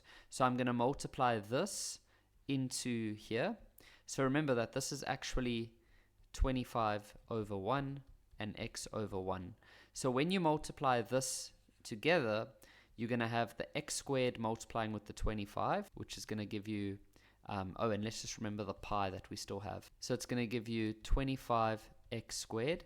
And then at the bottom, you're going to multiply these two, so that'll be 4 pi squared. Now you're going to multiply this over to here. And so that's going to give you minus x cubed. And then at the bottom, you're just going to have 4 pi squared. Okay. And the next thing we can do is we can multiply the pi inside. So you're going to end up with now remember that this is the same as pi over 1. So the top part will be that. So that'll be 25 pi x squared. And at the bottom, you're just going to have 4 pi squared. And then minus, now I'm multiplying this all the way to here. So that's going to be pi x cubed over 4 pi squared. Now, here you've got a pi at the top and a pi or a pi square at the bottom. So if you cancel them, you're still going to be left with a pi at the bottom. There'll still be one more left over. And then the same over here. So there'll still be a pi left over at the bottom, like that. And now we get exactly what they asked for. Okay, the last one says, calculate the value of x that will maximize. Okay, so these are so repetitive, these types of questions. It's optimization. So to find minimums or maximums, you just take the first derivative, and they want the volume. So we've got an expression for the volume. So we could say v equals to 25x squared over 4 pi. And to find the minimum or maximum, you take your first derivative and you make it equal to 0. Okay, so you can just say v with a little line. And now learners get a little bit nervous about the pi, but remember, pi is just a number. So imagine it just said over 4. Well, then the 25 over 4 doesn't do anything. It just hangs out in the front. So 4 pi is the same. So it's just going to be 25 over 4 pi hanging out in the front. And then what is the derivative of 2x? Oh, I just said it. What is the derivative of x squared? It's 2x. So we just say 2x. And then this part can just hang out in the front. So you can say 1 over 4 pi. And then what is this? This gives you 3x squared. And so now you can just multiply these two together, but remember that this is the same as 2x over 1. So it's going to be the 25 multiplying with the 2x, and then at the bottom it's just going to be 4 pi still. Here it's also 3x squared over 1, you can think of it like that. So when you multiply these two together, it just goes 3x squared over 4 pi. And now we want to find the minimums or the maximums, so you make your first derivative equal to 0. And now because we are busy with an equation, and the denominators are the same, we can ignore them. And so we can literally just say that 0 is equal to 50x minus 3x squared. And now you want to solve. Now what would be wrong would be to now take this to the other side and then divide by x. You never want to get rid of a variable. So what you rather do is you take out a common factor. So the common factor here would be x. And then you'd be left with 50, take away 3x. And so therefore you could say x is 0. Or 50 minus 3x is 0. And so if you had to solve that one, you're going to get x, you would eventually get x is 50 over 3, which is 16.67. And did they say, they said units, so we can just say. But now let's just make sure we've asked the question, answer the question, calculate the value of x. X can't be 0 because then this shape wouldn't exist. It would literally just be a line called h. So x cannot be 0, so we'll just put a line through that. And so the only answer would be x equals to 16.67. A survey was conducted among female and male learners at a school about which type of cold drink they preferred.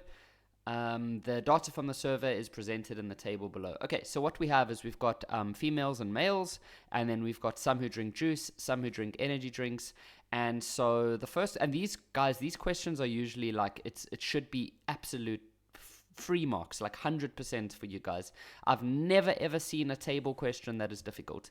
So this question says, the events male and preferring juice are independent. Show that E is 84. So you need to know that when something is independent, it means that this is true. Okay, when independent, then the following is true.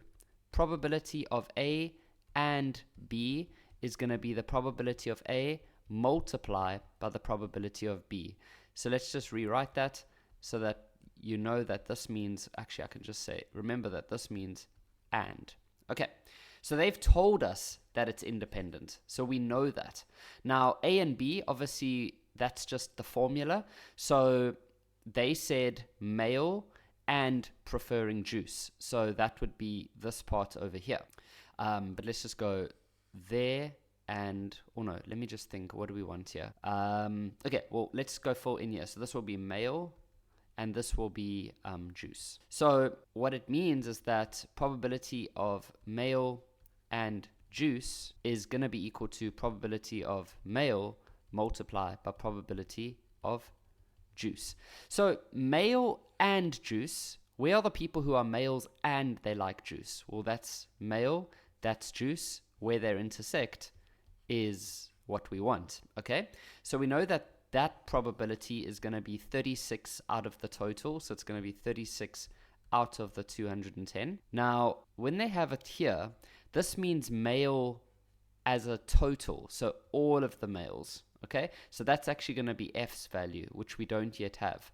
But we can easily get it because we know that if we go this way, to get the total here, you just add up these two numbers. And what is 36 plus 54? That is 90. So we're going to put 90 over there. And so that's going to be 90 out of 210.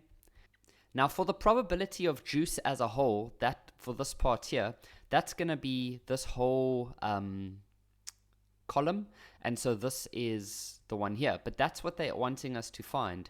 So we're going to just put it as E over the total of 210. So just to summarize, guys, this part here on the left is male and juice. So it's the combination where they intersect. But these ones here are the totals. So the total males, total juice. Okay, these ones here have nothing to do with, oh, it has to be a male and juice. No, this is males only.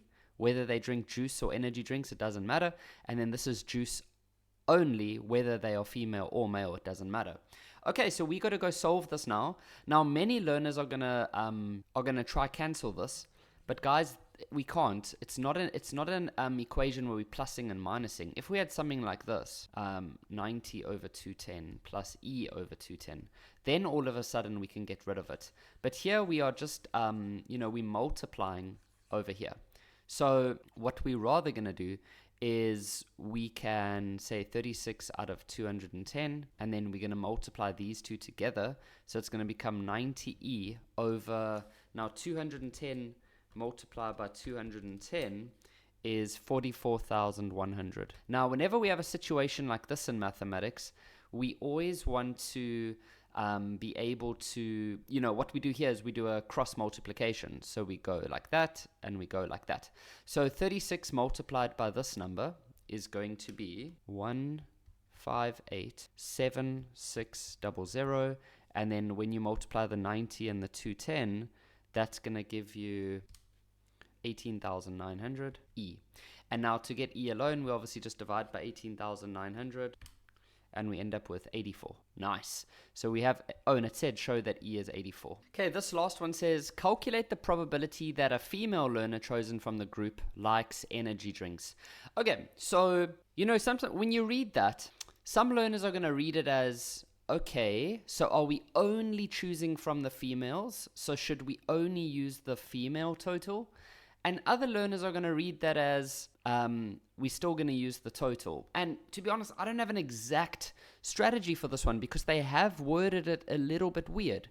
So some learners are going to misinterpret this. So, and I wouldn't blame you. It is a bit weird. So calculate the probability that a female learner chosen at random from the group will like energy drinks. Okay, so that means they are choosing from everyone. They're literally just going into the room and they want to see how many females like energy drinks.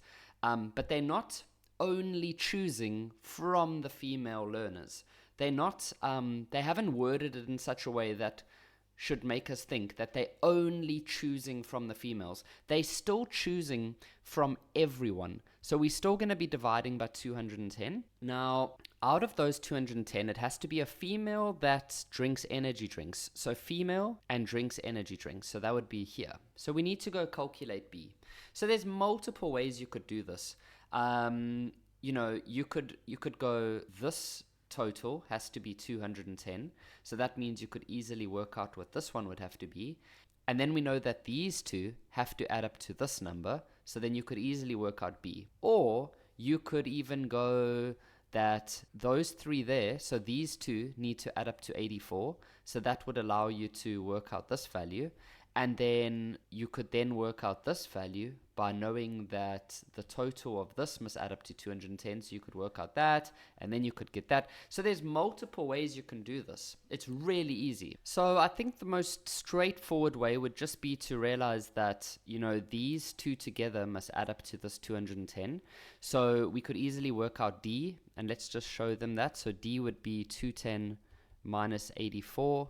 So D would be 126. And then we also know that going this way, these two together must add up to the 126 now. So we could then say that B must be 126 minus 54, and that would be 72. And so we can then say that B is 72, and so we could say 72 out of 210, and that would be, once we simplify, 12 over 35. Okay, so this question, I'll be honest, gave me a little bit of trouble. I was sitting and I was trying different things and nothing was working out, and I'm now going to go through all the things I tried, and then I figured out, and without looking at the memo, because I'm super stubborn in that way, so I sat here for like 45 minutes really being like, why is that not working? And then I switched things around and suddenly there was a way for it to work. So I'm going to walk you through what I tried. Okay, so at a kiosk there are 120 people and they buy either a cup of coffee or a bottle of water. The chance of rain on any given day is 75%. The chance of a person buying coffee on a rainy day is 3 times the chance of a person buying coffee on a non-rainy day. The probability of a person buying a coffee on any day is 7 out of 12. Right, so what I initially did is, for these types of questions, I go tree diagram. And tree diagram is going to be the way we're going to solve this. So I realized that there are 2 different categories, and that is what drink you preferred, coffee or water, and then the weather, whether it's raining or not raining. So I started off with, let me just give a bit more space. So I went with the drinks category and I said having a coffee or having water, okay? Then at the end of each of these, you need to go to your next category, which is then going to be the weather. So it's going to be rain and no rain. And then the same over here, it's going to be, let me just give myself a bit more space. Sorry, guys. It's going to be rain and once again, no rain. And this is water. Okay. What I then did is I realized, or they said that the chance of rain on any given day is 75%. So I put 0.75 here, 0.25, and I did the same down here. Okay, so that's all good. Then they tell us that the probability of person buying coffee is 7 out of 12. So I just said 7 out of 12. So then 5 out of 12 would be for water. Okay, then what I did is I realized, okay, so we don't really know the coffee probability, we don't know the water. So then what I said is, okay, we could, for example, let this be x. Now, what do I mean? Like, let's say this was 0.3, and then what would water be if this was 0.3? Well, then this would be 0.7. So if I let this equal x, then this would be 1 minus x, right? And let me just show you that again. If this was like 0.4, then you would have made this one 0.6 because these must always add up to 1. You see it always adds up to 1 like that. So if this is x, then 1 minus that would be the water. So x equals the probability of coffee. Okay. So what I then said was, okay, I know that having the chances of a person buying coffee on a rainy day is 3 times the chance of a person buying coffee on a non-rainy day. So then I was like, okay, I know that the coffee on a rainy day is over here. Okay, so that would be, remember that to get the total of a branch, you need to multiply. So that would be that, and that would be coffee on a rainy day. And then coffee on a non-rainy day was over there. And so that was 0.25x, and that is coffee on a non-rainy day. And then I was like, okay, I know that this one, they said that that one must be 3 times this one. And then you just end up with that. And you end up getting 0.75x equals to 0.75x. And when you solve that, you literally end up with something silly like 1 equals to 1 or 0 equals to 0, which isn't wrong, but it doesn't give us anything. So then I was like, okay, so that didn't work. So then the next thing I said was, oh yes, they gave us the 7 over 12. So it means that coffee in total is 7 out of 12. So that means that that means if you take coffee on a rainy day, which is 0.75x for that branch, and coffee on a non-rainy day, which is 0.25x for that branch, we know that we can add branches together because both of those branches include coffee, and they told us that the total coffee is going to be a probability of 7 over 12. So then I was like, okay, then I can take the 0.75x and I can say plus 0.25x, and that would give me 7 over 12, and then that would eventually just give you that x is 7 over 12, which is literally what we already knew. We already knew that coffee is 7 out of 12, which would then say that water is 5 out of 12. And once again, though, this doesn't really get us anywhere, because now from this part you might even want to go try doing the you might want to go try this whole 3x thing again, and let's see what happens. So if I say that this branch, which is now 7 over 12 multiplied by 0.75, so 7 over 12 multiplied by 0.75 gives us 7 over 16 over here, and then this branch, this green one, is now 7 over 12 multiplied by 0.25, and that's 7 over 48. And then you might be like, this one is supposed to be 3 times that one, but there's no x's now or anything, so what are we actually solving? And then I was like, okay, yeah, but they've told us that there's 120 people, so then surely this would be, 7 out of 12 of 120 people, which would give you 70 people. This would give you 50 people. And then they just want calculate the number of cups of coffee sold on a non-rainy day.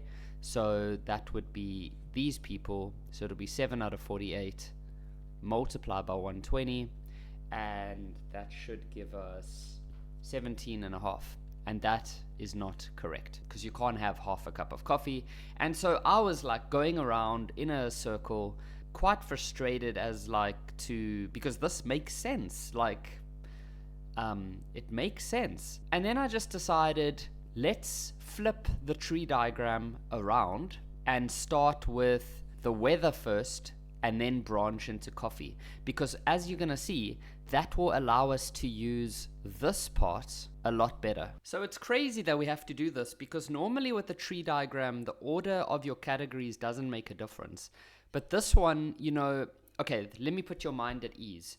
You can start with any category on a tree diagram, and then if you run into the problems that we were experiencing, then maybe try flip it. But in all my years of teaching, I've never had to flip a tree diagram, because normally it doesn't really make a difference. So we're going to start now with rain and no rain, and then on the end of that, we're now going to put coffee and water, and then the same here, coffee and water. So we've literally just switched the order around. So instead of starting with coffee and water, we've now started with rain and no rain. Now the reason that I can kind of see that this actually is a great advantage is that you've now got the coffee on a rainy day and the coffee on a non-rainy day as two separate parts. So we can definitely make use of this information over here in a better way. Okay, so they tell us here that the chance of rain on any given day is 75%. So we can put 75% over here and we can put 25% over there. So a nice thing we can do now is we can, for example, say that this one over here is x. So we can let x be probability of coffee on a no rain day. Then we can say this one would have to be 3x, because they said that the chance of a person buying a coffee on a rainy day is 3 times the chance of the person buying coffee on a non-rainy day. Okay, and then we know that, I don't even think we need to go fill these in, to be honest, because check this out.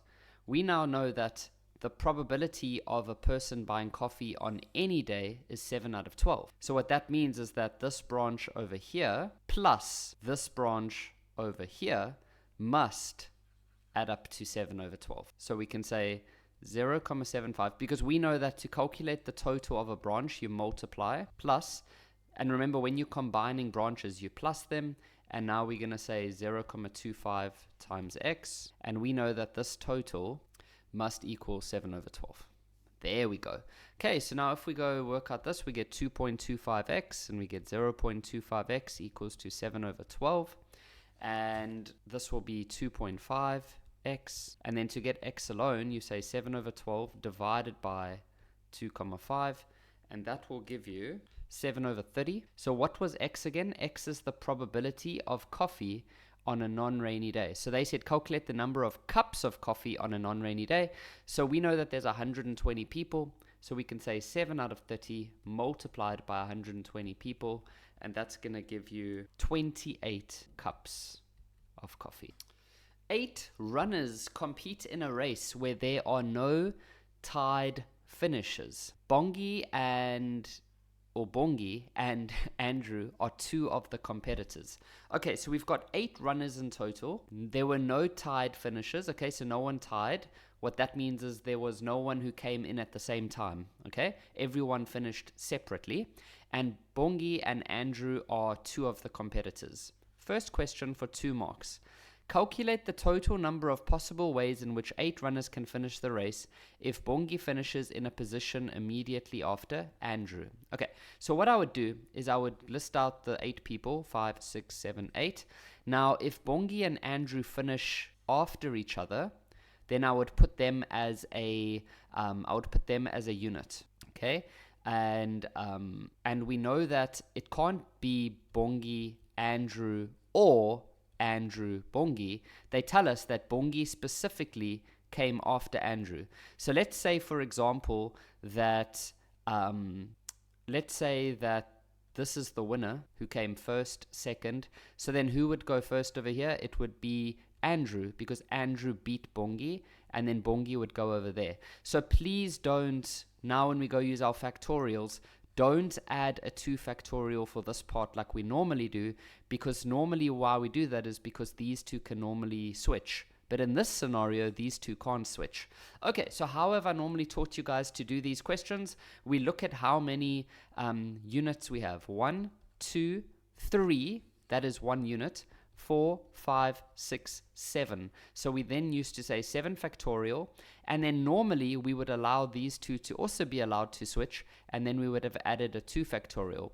But we're not going to do that this time, because they specifically told us that Andrew and Bongi, it's not Bongi and then maybe Andrew, or Andrew and then maybe Bongi. No, it's Andrew first and then Bongi. So this is only one combination.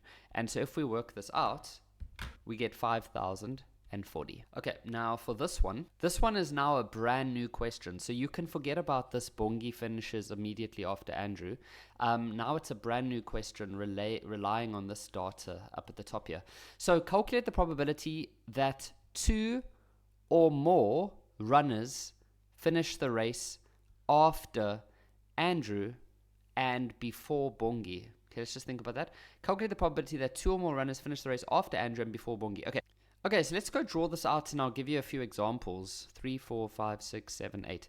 So let's say this is first place, second place, third place, fourth place, fifth, sixth, seventh, eighth. So this is like first, second, third, and so on and so forth. So we know that Bongi always finishes after Andrew in this scenario, and there has to be at least 2 or more people in between. So Andrew could finish there. He could finish in first place. Then Bongi could finish there, or there. Okay? Because Bongi cannot finish over here, because they said that there must always be 2 or more runners who finish the race after Andrew but before Bongi. Okay? So Bongi could be in any one of those places. Then in another scenario, 6, 7, 8, Andrew might finish second, then Bongi could finish there, there, or there. Okay, then in another scenario, 3, 4, 5, 6, 7, 8, Andrew might finish third, then Bongi can only finish there, and there. And then in another scenario, 6, 7, 8, Andrew might finish in fourth place, then Bongi can only finish there and there, because there must always be 2 or more places between them. I'm not saying Bongi finishes in 7 and 8. I'm saying Bongi could finish in 7 or 8. And then lastly, 3, 4, 5, 6, 7, 8, Andrew might finish in 5th place, 1, 2, 3, 4, 5. Then Bongi can only finish there. So those are the different possibilities that we have. So if we go, let's say we've got 5 different possibilities, 2, 3, 4, and 5. Right, so let's go look at scenario 1 now, and this one over here. And let's try to put like some numbers to this whole thing. So 3, 4, 5, 6, 7, 8. So to put Andrew here, how many options do we have? Well, that's only going to give us one option, okay? And then for Bongi's going to then have, could go there, or there. So Bongi has 5 options. We're not going to say 5 factorial. We're just saying he's got 5 options. And then, okay, so Andrew and Bongi are gone. And then all that we have left now is we've still got another 6 runners that can be scattered randomly around this. So we can then say 6 factorial. Because let me show you. You put Andrew there and Bongi there, for example. Then, for the next person who came in the next position, if you're looking at all these runners, there are 1, 2, 3, 4, 5, 6 different options of who finished in second. So there's 6 different options you have for there, 5 different options for there, 4 different options there, 3 and 2 and 1. And that's why I just said 6 factorial. Okay, then we're going to say plus. And then what we're going to go do is look at scenario 2. So in scenario 2 now, you should be able to quickly see that it's going to be, there's only one option for Andrew once again. Now there's only 4 options for Bongi, and then we've still got 6 for the other runners. Then for option number 3, we've still got 1 option for Andrew, only 3 for Bongi, and then the other 6 runners can do what they want. And then once again, we've got 1 option for Andrew, 2 for Bongi, 6 for the rest. And then for this last scenario, we've got 1 option for Andrew, 1 for Bongi, and 6 for the other runners. And then you just go calculate all of that, and you should get 10,800.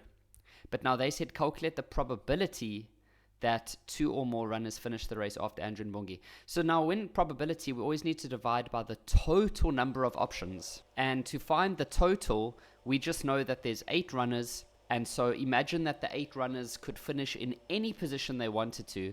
Well, that would just be 8 factorial. And so we'll divide this by 8 factorial, and that'll give us 15 over 56. 15 over 56.